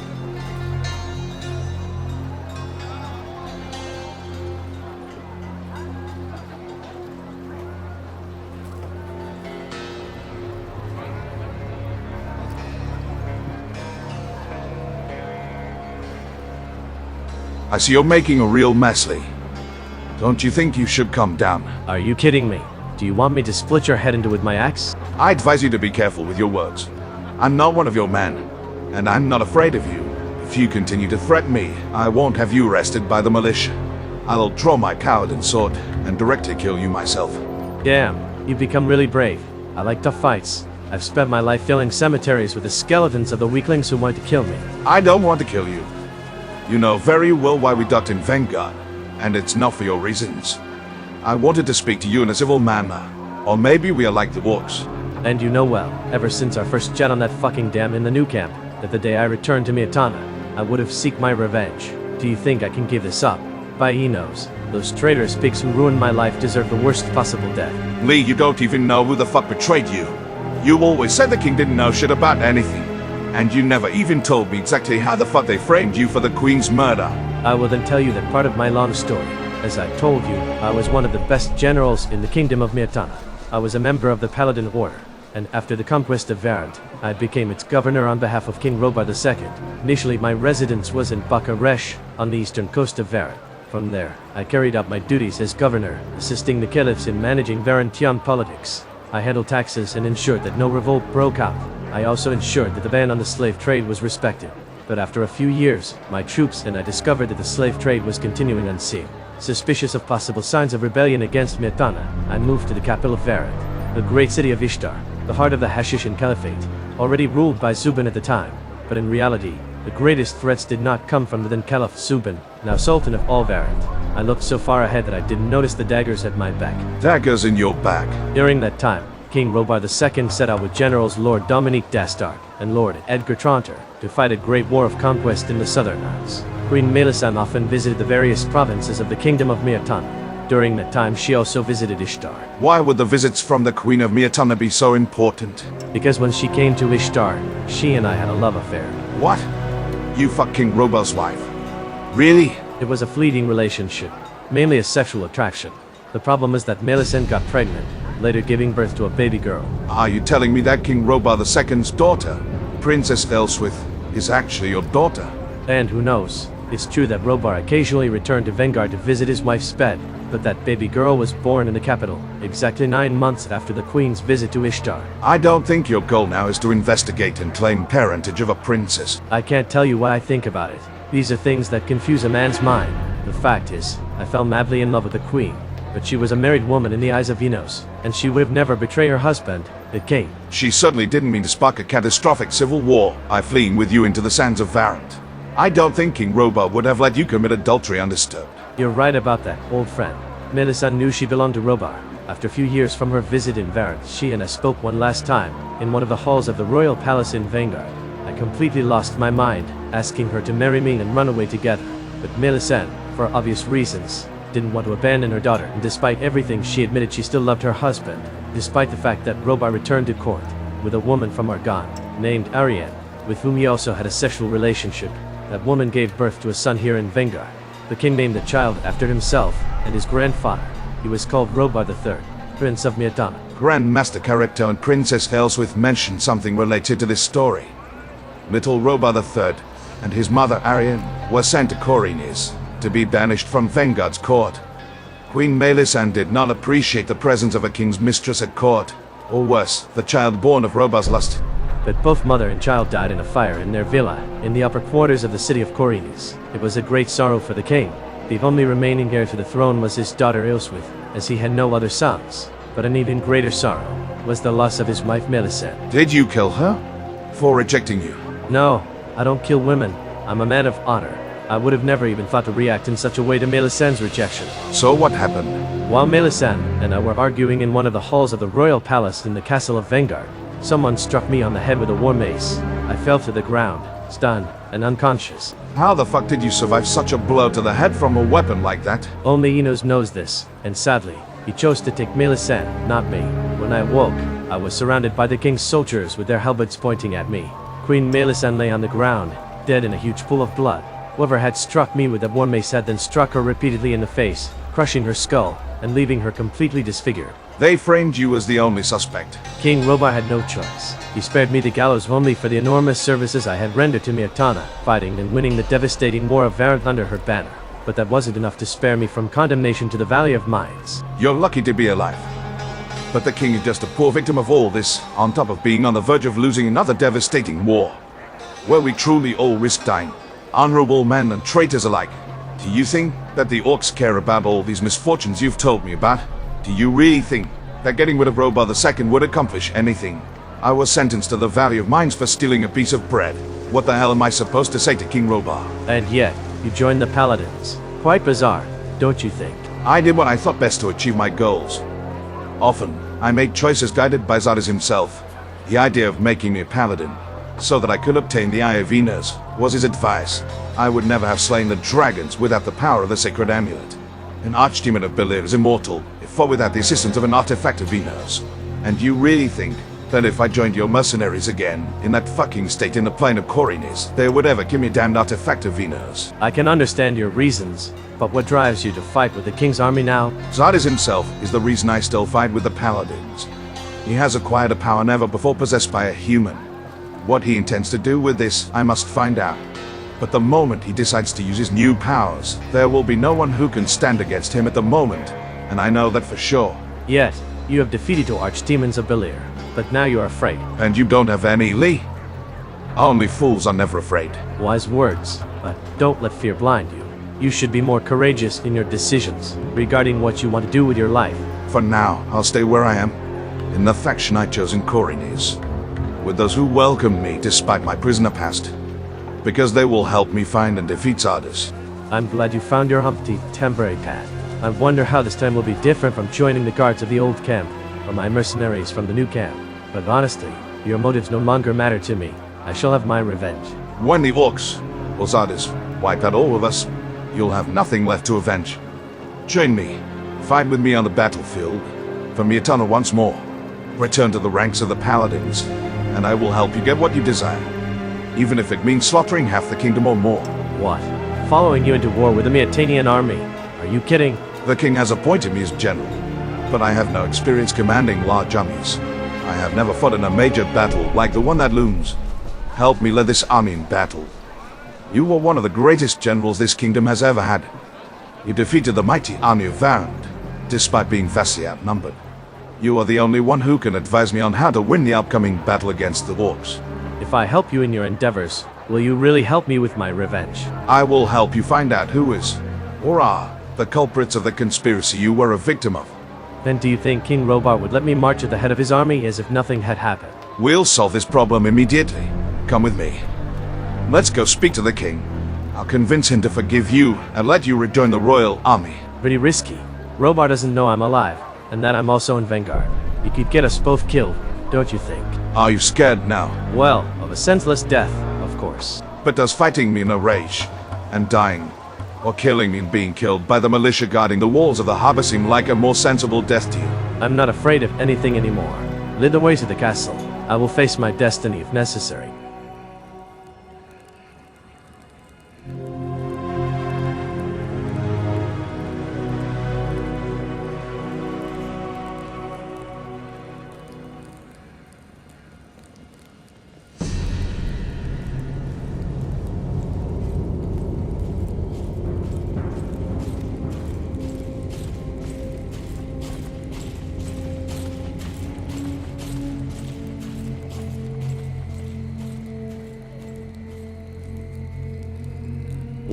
What is the meaning of this? Wait a moment. Fate really is unpredictable sometimes, isn't it? Greetings to you, Robot. How dare you come before me? How dare you after everything you did? You killed my wife and ruined my daughter's life. You're a fool if you think I would kill a woman I love too. Enough. I've had enough of you. You should have died in that shitty mining colony. I was generous enough back then not to kill you myself, granting you exile and forced labor. But now I will never make that mistake again. You will pay for your betrayal with your life. If you prefer to believe the lies you've been told, go ahead. I won't go to the realm of Belir without a fight. This is between you and me. Draw your axe, and prepare to die by my family's sword. In the name of Venus, stop this madness. And you damned bastard. I trusted you. I gave you a high rank within my army. And you thanked me like this, by transporting in Myrtana this cursed, murderous traitor. The monster who robbed my daughter of her mother. The devil who robbed the husband of his wife. I Neely is my second in command. He's the most experienced general to lead a Myrtanian army in decades. Defeating the Varantian army while being vastly outnumbered isn't much different from what we're about to face against the orcs. Do you really dare remind me, your king, what it's like to face an Hashishan army? Really? I was there on those battlefields during the War of Varant. So were other brave generals. We achieved many successes, but if we hadn't fought together in the Battle of the Dunes, you would certainly have been killed. We killed Sultan Zubin's firstborn, Princess Luca and Chelin in that battle. For his heroic deed, I decided to credit him primarily with a victory in the devastating war. Lee is no different from me or my other generals. A single heroic deed cannot erase or forgive what he did after those events. He killed my wife, my Melisande. My king, you must listen to Lee. I beg you. You trusted what I told you, and I did not lie to you. But if you kill him now, you will never know the truth of what really happened the night your wife was murdered. I see Lee has been telling you his stories too. Well then, if you're with him, I'll kill you both. In my kingdom, and especially in my army, there's no place for liars and traitors. I believe him. We met in the Valley of Mines, and ever since he has always proven himself a loyal and honest warrior. I vouch for his honor with my life. If what he says proves false, I myself will be the first to die. But let him tell you his side of the story. Do you really think I don't know his version of events? He defended himself by telling it to me and the entire court of Vanguard, with nobles and justiciars present, without any evidence to exonerate him of what happened. What else could he have to say to me now? That you were deceived, as I told you back then, before the entire royal court. But unlike then, I'm quite certain that whoever killed Melisande wasn't just any assassin sent by your enemies. Explain yourself! As you well know, and as I told everyone, that night I was hit in the head with a very heavy weapon, a two-handed war mace, the same one that killed Melisande. But perhaps the killer made a mistake, and left a small trace. My innocence passes through this path. A war mace found next to Melisande's body is still here, in the castle's armory. Do you think the weapon could truly prove your innocence? How? I think so. It all happened so quickly back then. For days I was dazed, in pain, and even hallucinating inside the dungeons of the Bastion of Vanguard. I would never have been able to think clearly for a long time. And in less than 3 weeks after it happened, I was already on my way to the Valley of Mines. I had no choice, you know it. We had a war to fight. The orcs gave us no quarter. Of course, this still must have some logic. The lack of time on your part, and that of the court to truly investigate the events that occurred. I am convinced that whoever killed your queen was among the ranks of your paladins, or even among your generals. Such a betrayal has never happened, not even during my father's reign. Betrayals of this kind have not occurred in Myrtana since the days of the Archolos dynasty, and who would have any interest in damaging a stable and strong royal dynasty during a devastating orc invasion? The Nordmerians, but my wife was one of them. A princess of House Foucault from the Hammer clan. A brother is the Altial, the most powerful of the kings of Nord. And who then? The Archolosians, perhaps the Argonians. But these people have always been more interested in their independence than in becoming the new ruling dynasties of Myrtana. And so, who truly profited from all this? The Sultanate of Varant. Maybe someone else entirely. It would be rather banal. No, Robar. Someone who had, and probably still has, the ambition to see House Norsword collapse. To see you and your entire family exterminated, in order to sit on your throne, and restore the Kingdom of Myrtana under another dynasty. So why did these conspirators you speak of do away with you rather than me? My wife, what did she have to do with all this? Melisande was in the wrong place at the wrong time. I doubt the conspirators' original intention was to kill the Queen of Myrtana. I'm sorry for what happened to her. For a part of my life, I was in love with your wife. I completely lost my mind. I hope you can forgive me one day. Know that in the end, she always chose you, Robar. Even though you two had sex with an Argonian woman, fathering a bastard. I knew you had a passionate affair with my wife during her visit in Ishtar. She told me that, but I did even worse. Not only did I cheat on her, but I also fathered a child with another woman. I broke the marriage vows I had taken before the altar of Enos, and I brought dishonor to my house. I never condemned her for what she did. I was away from the bridal chamber for too long, fighting wars in distant lands. Once we were back together, however, we were able to find each other and re-establish a more mature relationship, until she died, killed either by you or some other damned murderous monster. Melisande died, but I was the real target. Eliminating me made sense, old friend. And what would it be? It was well known, at the time, that I was one of the most loyal men in the kingdom. Everyone knew of your absolute trust in me, and so it was, Robar. I truly was your most faithful general. I would have truly given my life for the glory of Myrtana. The same could not be said of other nobles at court. Removing me would have meant depriving you of an important figure on the chessboard of power. Without me, you would have been far less protected, and it would have been much easier to organize a revolt to oust and kill you. I understand what you mean, but the attack on you and my wife Melisande occurred many years ago. Why haven't these conspirators yet implemented their rebellion plan if what you say is true? Something must have gone wrong with their plans, and that's what I must find out. Find the man who betrayed me, then make them pay for everything they did to us. So even today you still can't say who betrayed you? The clue related to the war mace I mentioned earlier sheds light on our understanding of this matter. I vaguely recall something about the murder weapon. The mace in question was a very common weapon among local militias in the North Gorge province. It was probably forged in Gothic III. I often thought about it during my imprisonment in the Valley of Mines, but unfortunately once there, it would have been impossible to talk to you again. That one mace was used by the North Gorge militia. That is true. But those troops, in addition to serving Lord Warren in Gotha and Ferring, also maintained order in Nordm back when Lord Hagen was governor there in my name. The clue would lead you not only to the North Gorge, but also to Nordm, an extremely vast part of the continent, to trace the origin of the simple mace. It could have been forged anywhere and possessed by multiple warriors over the course of decades. That's true, but it's still something. If you trust me, I'll bring you the heads of the traitors, and also the evidence of their conspiracies, or I'll die trying. But I won't return to you, Robar, unless I have the answers we seek. Trusting you? Of course not. But I'll give you a chance to prove your good faith. Fell, and not even Enos himself can protect you from my wrath. Readmit me into the Paladin Order. Give me back my armor. Give me back my rank as general, and I will help you win the war against the orcs. Are you crazy? What would my other generals think if I did something like that? Absolutely not. Let me speak to the generals of your army. I know them well, and if they even dare to question my position, they'll face my Nordmerian axe. I see you still have it with you after all this time.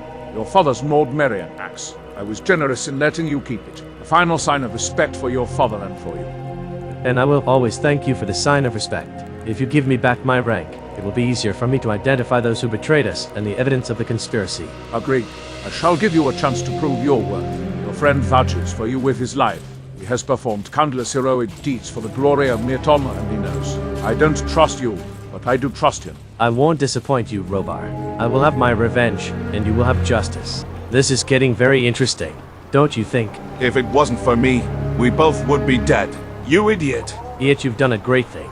Now I finally have the opportunity to exact my revenge. I'll have to help you. I vouched for your words with my life. I know for certain that to find evidence, I'll need to re-examine the war mace that killed Queen Melisande, after also striking me in the head. As I told the king, these types of weapons are mostly forged in the North Gorge province. It will be a matter of investigating in Gotha or Ferry. All the clues seem to point to those areas. Therefore, that's where we'll investigate. It would seem to be a common destination for many of our purposes. My men and I will help you lead a royal army into battle, should the situation get dire at the front. You made it clear that King Robar ordered us to hold our position, and not attempt to attack Montera, at least until he arrives, with or without the Nordmerian reinforcements. But I seriously doubt the orcs will leave us alone till then. The other generals of the Myrtanian army will be shocked to see you rise from the ashes, and learn that the king has placed you in command once again. Seeing their dumbfounded faces again at my appearance is priceless to me. It seems that perhaps, in pursuing my revenge, I'll even rediscover some old-fashioned fun and satisfaction. The ways of Enos are mysterious, and sometimes downright bizarre. Recover your old paladin equipment. Speak to General Lord Cobrin, and have him explain which regiments are to join us. Apparently a very large portion of the Myrtanian royal army is going to come with us. Then go to Kirian at the bastion in the harbor of Vanguard. Together, begin assembling the army at the city gates. Very well, Rookie. We'll be ready to go tomorrow morning. I advise you to do everything you need to do before leaving the capital. Once you're on the march to war, there's no turning back. See you tomorrow morning at the southern gate of Vanguard.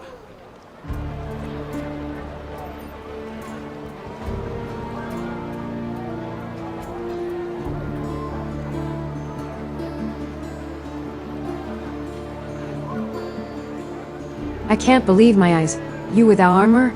No, he knows we'll transform the orcs into beautiful mermaids. It would be more likely that he would turn me into an orc. It seems you haven't lost your sense of humor. I visited one of Vanguard's shops. I was tired of wearing rags of steel. At least for one afternoon I would like to try to relax and not think about anything anymore. What's tormenting you? To many things. Not remembering my name, dying in a brutal war, or having the world turned into hell by the follies of a mad magician. The feeling that wherever I go, sooner or later, I'm done for. In Corines, after our meeting at the Red Lantern, you stayed to talk with me for a while in my room before returning to the barracks. You said you had some fragmented memories of your past. Do you still remember anything else? No, I haven't learned anything new about my past yet. I'm an orphan who grew up in Corines, and remembers nothing because of that incident I told you about at the Red Lantern. I remember you said that as a child. You woke up outside a cave in a forest near the city, and that you probably didn't remember anything because you had been hit on the head by a rock. I remembered fragments of that night. Something I couldn't explain. I returned to the city, to the upper quarters, and instinct drove me towards a building that was being devoured by flames. But feeling overwhelmed, I left. And from then on, I lived for years in the city's poorest district. I was an abandoned child. Nameless. People called me nicknames of derogatory terms. It was my friend Diego who always called me Rookie, because I was a complete disaster in my first few days and months in the Valley of Mines. But since then my friends haven't stopped calling me that, growing fond of me as a result. Since then, this nickname, instead of haunting me, has brought me a little hope. But Rookie isn't your real name. Wouldn't you be curious to find out your true identity? But what does it matter now? Rookie may not be a real name, but at least it made me feel part of something for the first time in my memory. And anyway, I'd have no way of discovering anything about my past. I'm certainly not the son of a famous person. Just a forgotten orphan, probably abandoned by whoever gave birth to me. You mustn't give up on this. Why haven't we ever discussed this matter together? I knew the city of Corinas quite well. Maybe I could have helped you. What great truth do you think could possibly be hidden from my sight? That perhaps am I the abandoned son of a prostitute like you were, Naja. I understand your torments, because they are part of me too. But at least you know your name. And even something about your Varantian origins, as you said few days ago at the docks. Who says Naja is my real name? Nor that I have origins from Varant? That's what that creep Brahmer always told me. And aren't you curious about your past? A little, yes, but at the same time it worries me. Varant is an immense desert. Where on earth should I look for my origins? These are truths that only the gods know. Maybe one day fate will let us to discover our true stories. Or maybe not. I can see you've been through a lot since we first met. You're truly a warrior now, and you're wiser than I thought. It's rather bizarre that you think this about me.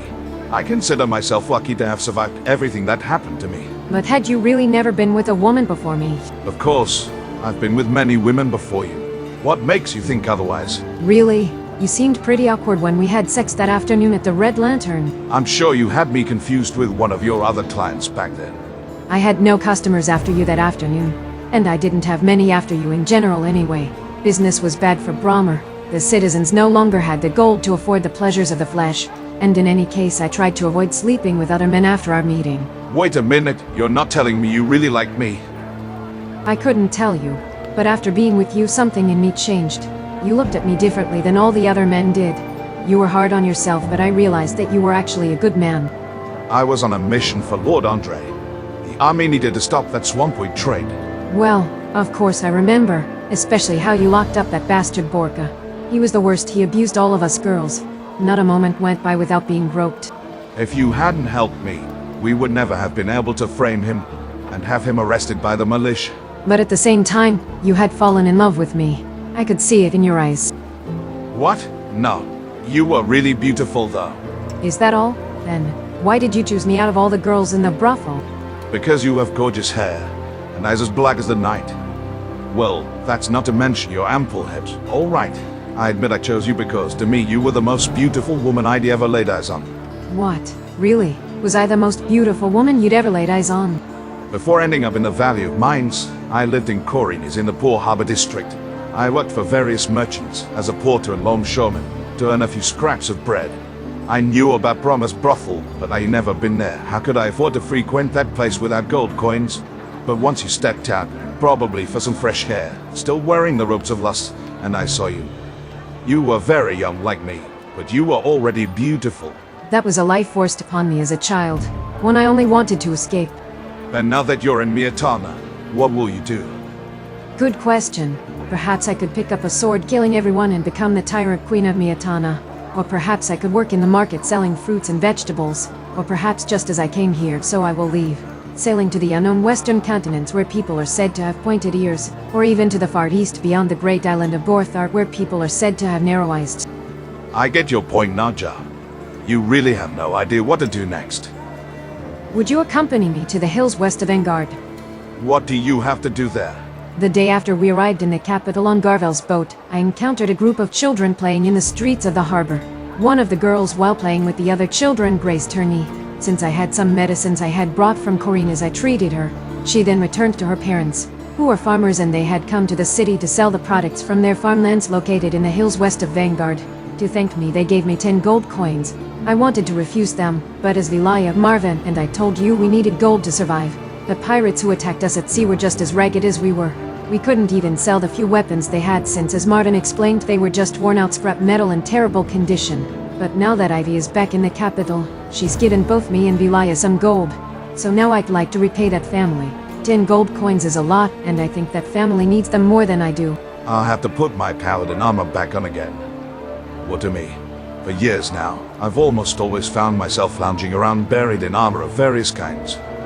The roads in the coastal region of Timoris are surely well patrolled by the militia. The farm is very close to Vanguard. I don't think we'll encounter any great danger. All right then. Let's go to the Western Hills.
Stopped, citizen. We closed the road. Someone set fire to the farms and killed the farmers. Who are you? Sergeant Saul, and the one with the crossbow is Corporal Sumner. We're veterans of the uprisings of Archolos, experts at tracking and assassinating border patrols. Who the hell committed such a sacrilege against Tina's fuck? We don't know for sure. It could have been bandits, or even orcs. We are investigating. But here we are far from the front of Gotha. The Heartlands province is connected to the region of Timoris by a road that passes through the wildlands. It's a rarely traveled route, especially by armies. But we've rarely encountered border patrols venturing into those areas, probably to test the possibility of invading without passing through the North Gorge region, thus avoiding the strongholds of Gotha and Ferry. If the orcs were to attack the capital directly, it would be a disaster. Why wasn't a defense line created on the border between Timoris and the Heartlands? We've repeatedly asked the Paladins to form a front in those areas as well, but the truth is, there aren't the men or resources to create a new front between Timoris and the Heartlands. The only thing we can do is kill in as many border patrols as possible who venture onto the roads of the wilds. This should scare them quite a bit at their current headquarters in Montera. So what do you think happened here? When we arrived, we found the farm already burned and the buildings half collapsed. Blood everywhere and bodies, of men and women, and even a few children. We buried them near the destroyed farm. The livestock and crops disappeared, probably stolen by whoever committed this crime. Do you think it was the orcs?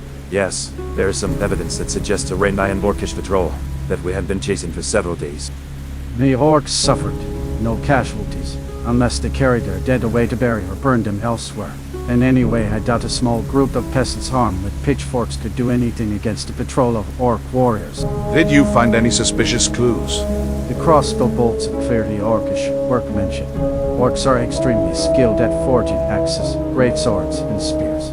But if there's one thing they're truly terrible at, it's forging bolts for their crossbows. Any skilled and experienced crossbowmen in most armies existing today would recognize an orcish bolt, given how poorly they're made. Will you continue chasing the orc patrol then? We will. We shall find them and kill them. We will avenge this massacre. We strongly advise you to return to Vanguard. It's not safe to venture into the hills or countryside these days. We'll be out of your way shortly. Good luck, soldiers. May Enos be with you. Apparently, you'll have to return the 10 gold coins when you meet that family again in the realm of Enos. I'm very sorry, though. This world is brutal and without honor, and this war is merely a disgrace inflicted on the poor innocents. What is so glorious about warriors killing each other in war? What is so glorious about all this horror? Sometimes I wonder what life would be like without war and worry. Even when the Kingdom of Myrtana wasn't at war, surviving in abject poverty was a battle I faced every day of my miserable existence. You and I both don't know what it means to bury the sword or not have to worry about starving. Let us leave this unfortunate place. Would you like to spend some time together at a cabin on the beach outside Vanguard? I found out that the old fisherman who lived there died childless. The cabin has been abandoned ever since. I settled there because I've always loved being near the sea. Let's go there.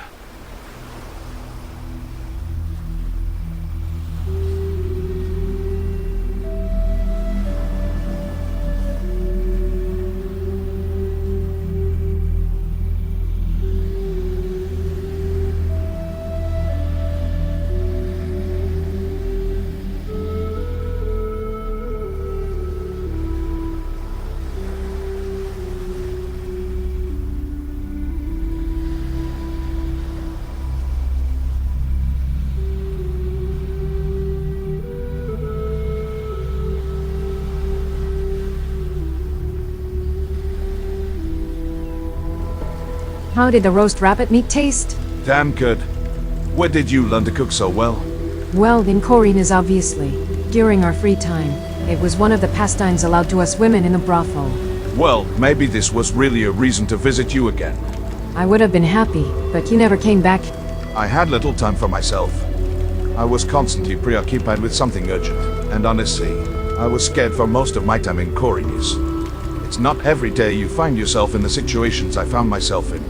Don't you think Enos himself might have led you down this path? Why were you so terrified? Because Enos has nothing to do with it. I myself have chosen how to forge my own destiny. I was the one who helped a mad dark mage devise a plan to escape that cursed magic barrier in the Valley of Mines. If I had given up on the quest back then, perhaps things would have been different now. Perhaps Myrtana would still have fallen to the orcs. But we would not risk the destruction of the entire world of Morgrad at the hands of Zardes. And right now, only Zardes himself knows what's going on inside his own twisted mind. But with the power of an archdemon of Belir, he can easily destroy the world, and that terrifies me beyond doubt. And so soon, you will be setting off on another adventure with the Paladins of Myrtana. I don't know how adventurous what we're about to face is. It seems more like a desperate situation to me. Anyway, yes, tomorrow morning, I will leave on King Ruba's orders with my regiments to join the front in Gotham. I already know that nothing will change your mind. I will miss you as I have every day since that night together. You too, Nanja. You shall be in my thoughts. I'd like to ask you something. Tell me. When you return, I want you to teach me how to fight. I want to be able to forge my own destiny as you did in the past. Don't think that knowing how to use weapons will make you better than many others. It all depends on how you choose to use your skills, and to whom or what you put them at your disposal. But fine, I'll teach you. It's starting to get a little cold, don't you think? Nanja, I want to ask you something too. Tell me. I want to have sex with you again. I want to sleep with you two. Come, let's go inside the hut.